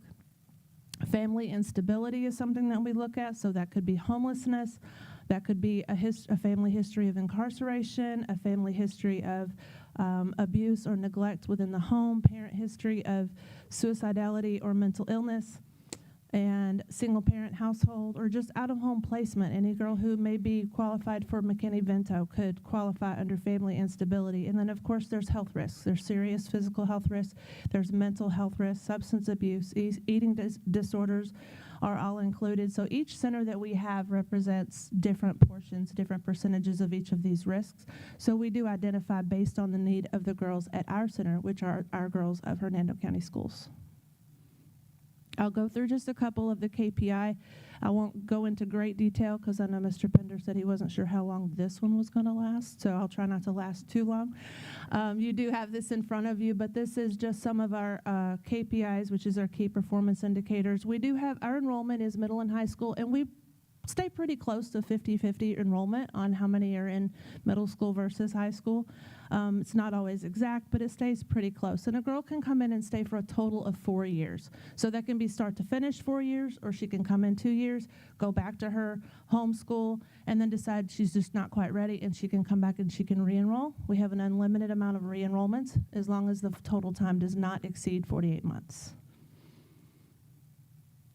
Again, this is some of those risk factors that I was talking about, just kind of overview with those abuse situations, emotional, home abuse, neglect. 53% of our girls have faced those risks. As far as school risks, expulsions or failures, failed courses, ESE, suspensions, and truancy, that's 83% of our girls have those risk factors. 82% have those behavior risks that may include DJJ involvement, antisocial behavior, those type of things. 93% is what the number represented by girls that that are at risk for those family instability, homelessness, transient, parent mental illness, those kind of things. And 92% are health risks.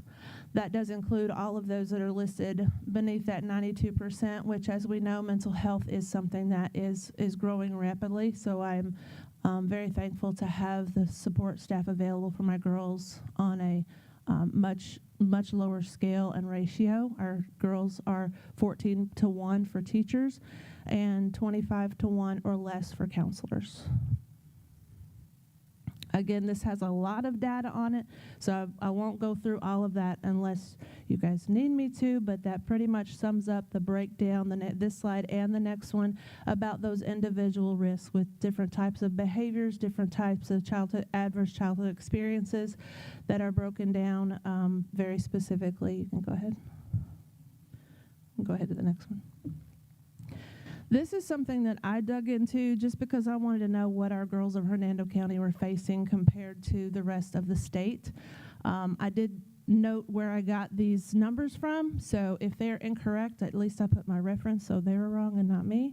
But it was interesting to see the parallels between, for example, physical abuse. According to FloridaHealthCharts.gov, 8.9% of students have experienced physical abuse, but within the girls of PACE, we're looking at 37%. That's a pretty significant difference.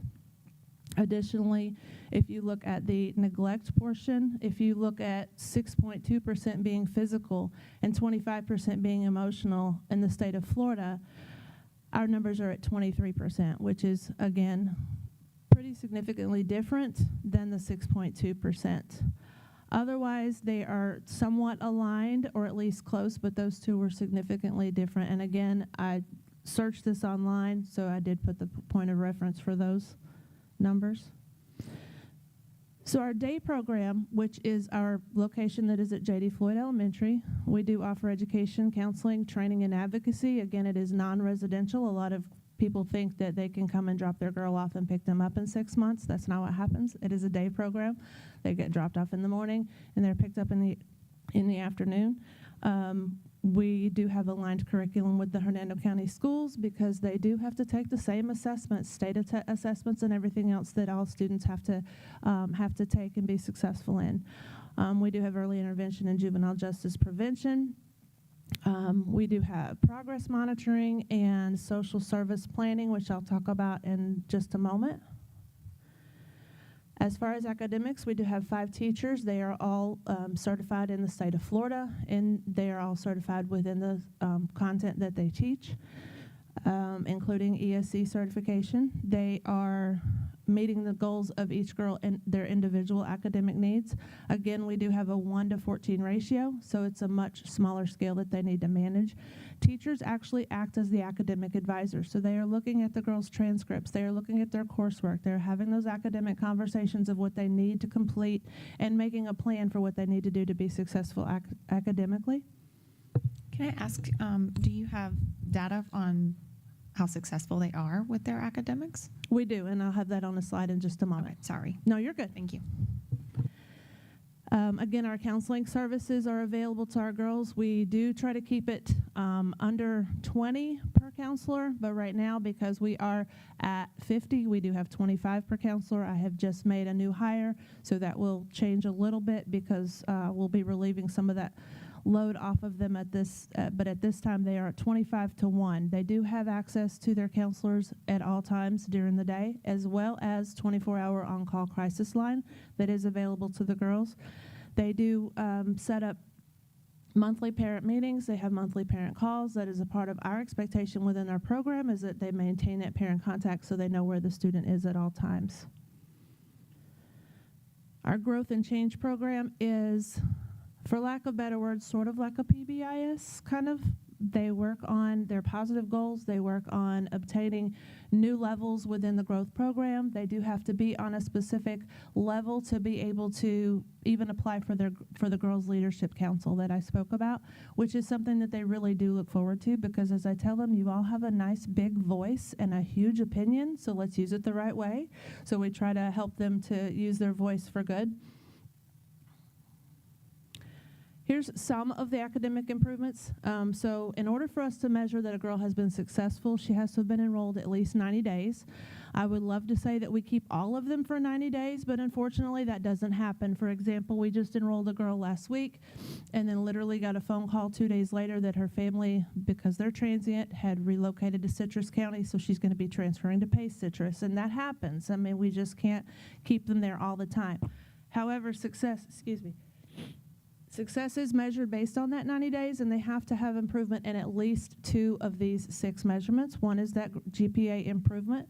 It also includes how many credits that they have earned, improvement in core classes to 70% or above, promoted to the next grade level, IXL score improvements. We do take those 3 times a year, and then graduation or GED. And those specifics, I don't have the exact number right now because they're actually not, that's why I don't have a girl with me today, because they're testing today. So I don't have those final numbers, but that is the numbers that we measure to determine success.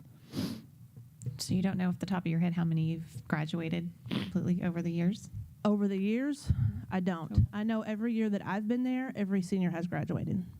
Or had a GED. Let me take that back, because I did have 2 girls that did go the GED route, but they were successful at completing that. Do you do a ceremony for them?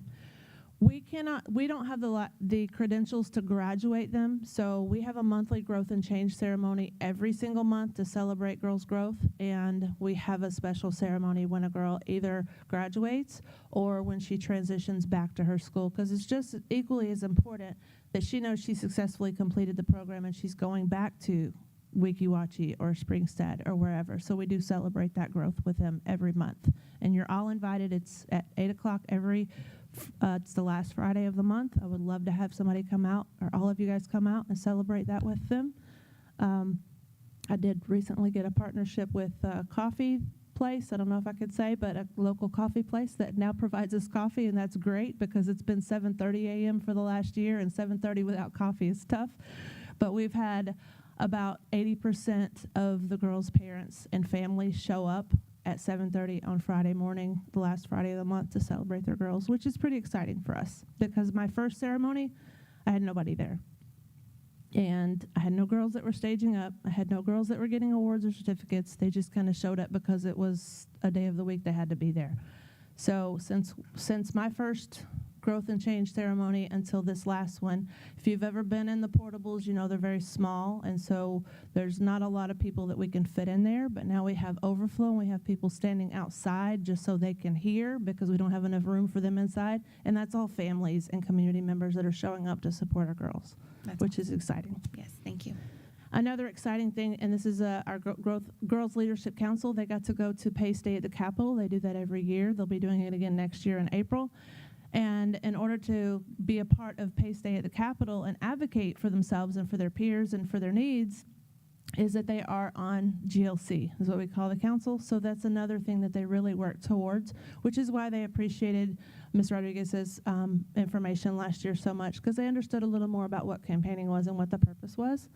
And they're able to meet other PACE girls across the state, because all PACE centers show up and they all advocate, and Tallahassee is flooded in red jackets and red shirts, and they love it so much. They did have the opportunity to meet several of their local representatives, and also got to meet with Senator Mazzullo. They were very excited about that as well. These are just some of our community engagement. We did shift a little bit this year because the girls really wanted to work with the students at J.D. Floyd. So I knew coming from the school district that they needed to go through the background check, and I honestly was a little nervous because I didn't know how the girls would feel, because I've been working really hard on rebuilding their relationship with the sheriff's office and helping them understand that the deputies and the sheriffs are there to help you. And so we've had a lot of really good interaction, and I had over half my girls willingly submit their background check, and they were all approved, and they are now student volunteers, thank you. That word thing. Student volunteers, and work with J.D. Floyd. They go in math classes and English classes, help with PE, and those that didn't want to do that, or some of them just didn't really care to go work with the kids, but they'll help clean up the property or go out and pick up some trash, or just go out and help outside because they want to give back to the community that hosts us and allows us to be there. These are some statistics from fiscal year 25, just showing that 90% of our girls improved academically, and 70% of them did strengthen or maintain their high self-efficacy, which is basically believing that they can do it, believing in themselves, believing they can succeed. And now 60% of the girls are now engaged in community service, even outside of what we do at the center. Our REACH program is a little different. Our REACH program is not within the day program. That is a program that is licensed therapists that goes out into the community. So, in other words, they reach out into the community and provide services. Currently, we are serving at Challenger K-8. They do serve some of the girls at Pace Hernando, as you guys know, and it's a nationwide issue of trying to hire a licensed mental health professional, and that is a struggle that Pace faces as well. But at this point in time, at the time I printed this, we had 2, and then one of them resigned. So we have 1 right now. So they're serving at Challenger, and they go into the school district and they provide counseling directly to the girls, so they don't change their school setting. They are still enrolled in Challenger, but they are able to see their therapist on a weekly or biweekly basis. The next few slides will just go through some of the same KPIs, the same risk factors. They are a little different. Their behavior risks in this one are a little bit higher than the day program girls, as well as the school risk, the failures in classes are a little bit different. That number is actually lower because in the day program, over half of our girls are failing classes, but in the REACH program, it's more like a third. I think, I don't have my glasses on, I think that says 38%. So a little bit different, but the same risk factors are assessed for enrollment.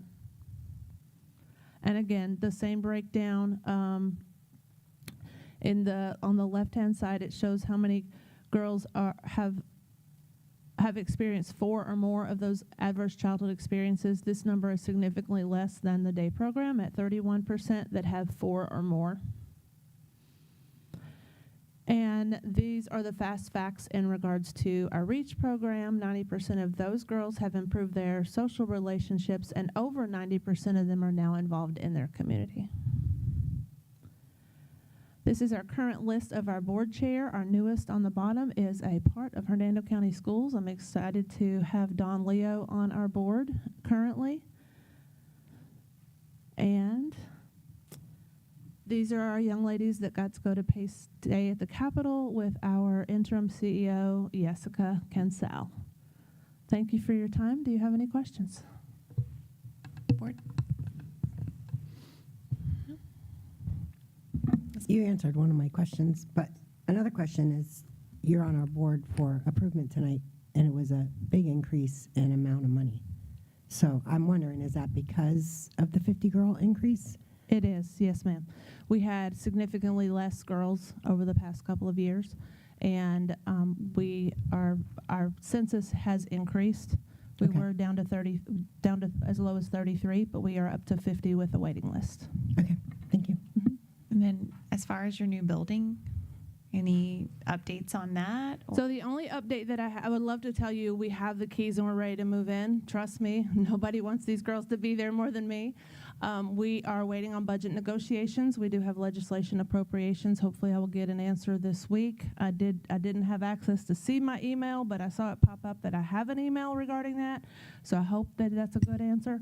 But based on whatever we get from that, We have a meeting scheduled on June 22nd, I believe, with the builders to come back to the table after we determine what we will be able to receive from legislative appropriations and then determine the next steps.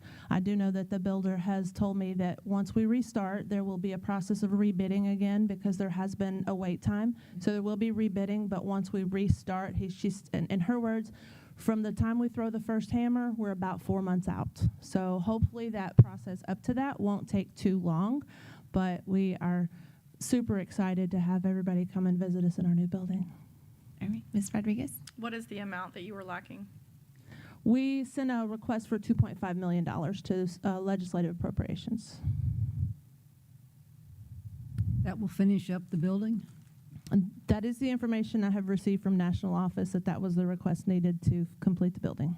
With furnishings included in that total? Yes, because we were able to get some furnishings with some money that we had received a couple of years ago, which is one reason we're a little bit cramped right now because we have some of that stored in the portables, so we're kind of short on space, and we've got lots of boxes of furniture and things like that. We are looking to have some of the furnishings such as artwork and stuff like that. We do have paste type artwork that, as you know, when you go with branding, it can be more expensive. So one of the requests that I am making to national office is that I am able to use my girls' artwork and someone local to be able to help support, because I have had an outpouring of community support asking how can we help. And I think it would be more beneficial to the girls as well as financially to have the girls' artwork displayed. I don't need paste branding all through the hallways because the girls are paste branding. So potentially you're looking maybe September opening? That is my hope, but again, I don't know what that process of rebidding and all of that stuff looks like, and I don't know how long it will take once the budget is approved. I know that's not my wheelhouse on understanding that whole process, but I understand the governor also has to sign off on it, and so I don't know when that will actually happen. Is it expected soon that he'll sign? I think June is the date that they're hoping that he will sign. I believe it's going to be like right at the beginning of the next fiscal year. So end of June, beginning of July is the hope. But again, I would like to say what's in my mind and heart is what everybody's going to do, but I don't know that that's the case. That often happens. Not often. I'm learning. So what happened that stalled us out from the time that we thought we were moving forward and then there was a complete stop? So my understanding was, and all of this started before I came on board, so a lot of the stuff that Hernando County heard about, I heard about after the fact. So some of the information I've had to dig, but my understanding is that the plans that were initiated and the cost of how much it would build increased from the time that the monies were received to the time that they actually started building. So therefore the amount went up, which is why when I go back to this meeting with the builders, I'm going to ask that we renegotiate some of the plans that were in place, because we don't need the Taj Mahal. We don't need all of those super fancy things.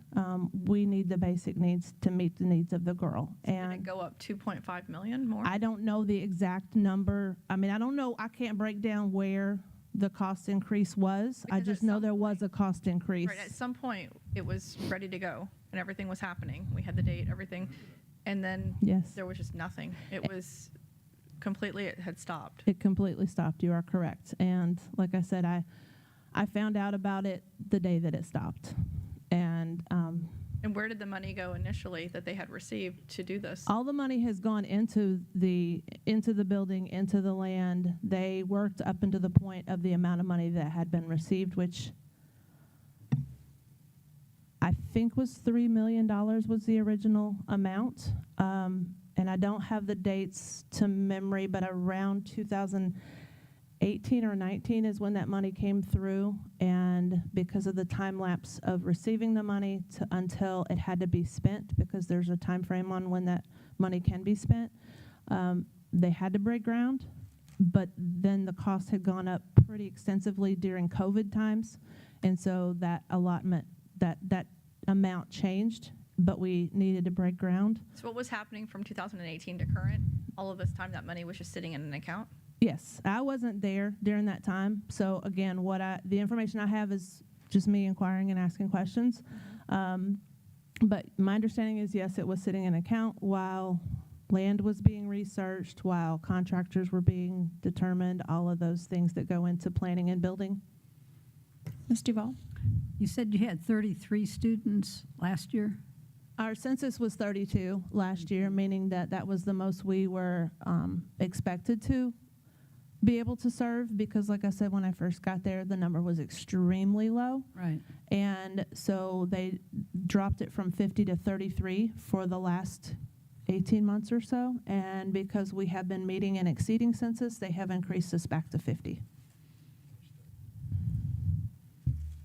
So there was a wait list when you had 33. Was there a wait list of students who needed to get in and just couldn't?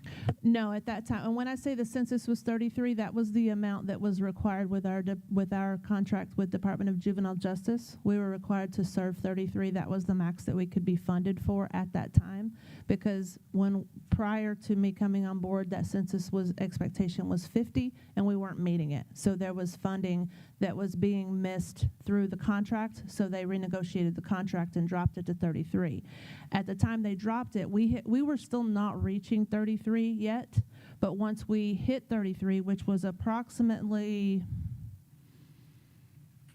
a year ago, I want to say about maybe 9 months ago, and we have continued to grow every month. And the last 3 months, 4 months, we have been more than 49. So did DJJ change their numbers for you? Yes, and they have renegotiated their contract for the upcoming fiscal year, so it will be 50 again because we have been serving 50. Okay, thank you. Ms. Rodriguez? So what happens if the funds do not show up? If you're not able to receive the 2.5? The conversations that I've had with our CFO and our CEO is that they will take ownership and responsibility on how to obtain the funding for that. We do need to they need to make a determination on whether or not we're going to initiate a capital campaign. I was pushing back a little bit on that because I felt like that this was not the community to raise $2.5 million through a capital campaign. So we are working through with a federal grant writer and a larger grant writer that I'm capable of writing to hopefully obtain more funds through capital funding. The appropriations that you're trying to get, when do you have a time frame on? Has anyone told you what that would look like? When that would come through? Well, the last I heard was about 2 weeks ago from our lobbyist, who said that she would hopefully get an answer before the end of the month. And like I said, I saw my phone ding. I have an email from her. I just didn't have service to be able to open it up. Okay. So I'm hoping that's a good sign. Naturally, that's what we would like to see happen. But if not, naturally, we have to discuss that as well. So if those funds do not come through, the money's already used up. We're already to here. And now you would have to put everything on hold again and raise 2.5, somewhere around that. And even more so could be by the time you raise the money and we continue, it could even go up even more. You are correct, and I'm really hoping that that's not the case. But if it is the case, I still feel like, in my personal opinion, this is a fight worth fighting for these girls, because these girls are a part of this community and they deserve to have this program for them. And I can say, for me personally, I will fight the fight as long as I'm able to fight the fight. How long have you guys been waiting on the appropriations to see if it would come through? Who's been working on all I submitted it in February. I think it was February, and they've been in negotiations since, I think it was mid-March, early April. Mr. Duval? Okay, I would like to ask a question about the cost. It seems like there's a $120,000 increase in what's coming to the board tonight over last year. Is all of that money defined by having just 17 more students? Well, our number of girls that receive ESC services has also increased. I don't have in front of me the breakdown of exactly what that cost breakdown is. I can leave here and go ask for someone to send it to me. A lot of that stuff is managed by national office and is not managed by me. A lot of this information is stuff that is provided to me, and then I can provide to you guys. I do not have access to that at this moment. Okay, I just wondered where this large increase is coming from. Why? How do we justify it within the contract? I understand. Okay. But of course, like I said, this time last year when this contract came, we were not even serving 33. We were serving well under, if we were hitting. Well, that's why I said you get Yeah. 17 more students, but now it's costing us $120,000 more. Gina? Where's that breakdown? Did you, I don't know, Ms. Duval, did you see the revenue worksheet that was included with the budget? I don't know if that answers any of your questions. I'm just looking at 120,000. Okay, okay. Could you guys answer those questions for us? I mean, we can call Joyce up here to answer. Just Joyce and I had talked about it already, so. Do you want to come up? Mr. Johnson, did you want to pipe in before she comes up? No. Okay. I guess Mr. for Pender, me, did you want to add something before Joyce comes up? Well, while she's coming up, I just wanted to be clear that we did have that discussion of their building and the cost of that, but that's not a district responsibility for any of that, just for people that might be listening. So that's PACE's cost to build the building and however they're going to raise the money. That responsibility is on them. Yes. Exactly. Yes. So the difference is really in the weights. They did have different levels of service from one year to the next. And of course, the number went up as well, but their ESE services went from 0.46 to 3.68. I know that sounds like it's not that much, but it really does. The weight does matter. How many students does that equate to? Well, they went from 21.9 to 39.28 students. So, and if she's saying there's more, but this is of course by the survey period, because we can only capture that revenue when the survey period's happening. So if she has more, we'll probably catch up on maybe, well, actually, we didn't catch up on the survey 3 yet for that. So, so it's mainly probably just with the weights for the ESE services that they're getting, because it went from, it nearly doubled their ESE, and then Is the FTE for that the same as? It's only I think it's 2,000 more per 1, 2, 3. What well, level? they had multiple ESE services But though. what level ESCs do they have? Do you have 1s? Do you have 2s? Do you have 3s? Do you have 4s? Do you have 5s? I don't know that. I don't Because it's really different, know by so- that. Like, I don't have the cost factor for each individual. I just have their 111, 112, and 113. Okay, so how many do they have? That's what I'm asking. Oh, okay. Because 111, 112, and 113, they're all the same amount. It's only, I think, $2,000 additional. The only time you get more money is when you're 4 or a 5. Well, they did get 251. I'm sorry, it is here. 251 Mm-hmm. in both areas. So 3425, and then it went to 6371. Let me just look because that was a bit too much. I believe that this is in our agenda packet, correct? Well, that's why I'm But the asking, comparison because I was isn't going to pull on it. there? The comparison's not? Okay. No, it's not. It's Okay. just what their current is. But, you know, I can do a side by. It's not a big deal to do that for each of the categories. I can do that real quick. But it sounds like it's doubled, roughly. Yeah, they went from, The number of students may have doubled, but the classification within ESE. Right. Unless there are 4 or 5 is when you're getting a good amount, a good portion of money is a level 4 or a level 5. went up a little bit. Meaning $5,000 to $6,000 per child. A level 1, 2, or 3, no matter if you're a 1, 2, or a 3, It's in the guarantee. state is only giving them the same amount of money for 1, 2, or 3. I hadn't really studied it. I had just looked at the difference in the FTE, and, you know, basically we just plug the information into the DOE worksheet, and, you know, basically it's their proportionate share off of what we get. Okay. So, Well, I was but questioning can because do a it seemed like a side-by-side. It's lot. not a big deal. Okay, I questioned it too. I was going to pull it tonight, but I figured And I we feel had at like the workshop, I could ask. And I feel like we're still at the same position, that we still do not understand the money and where it's being. But if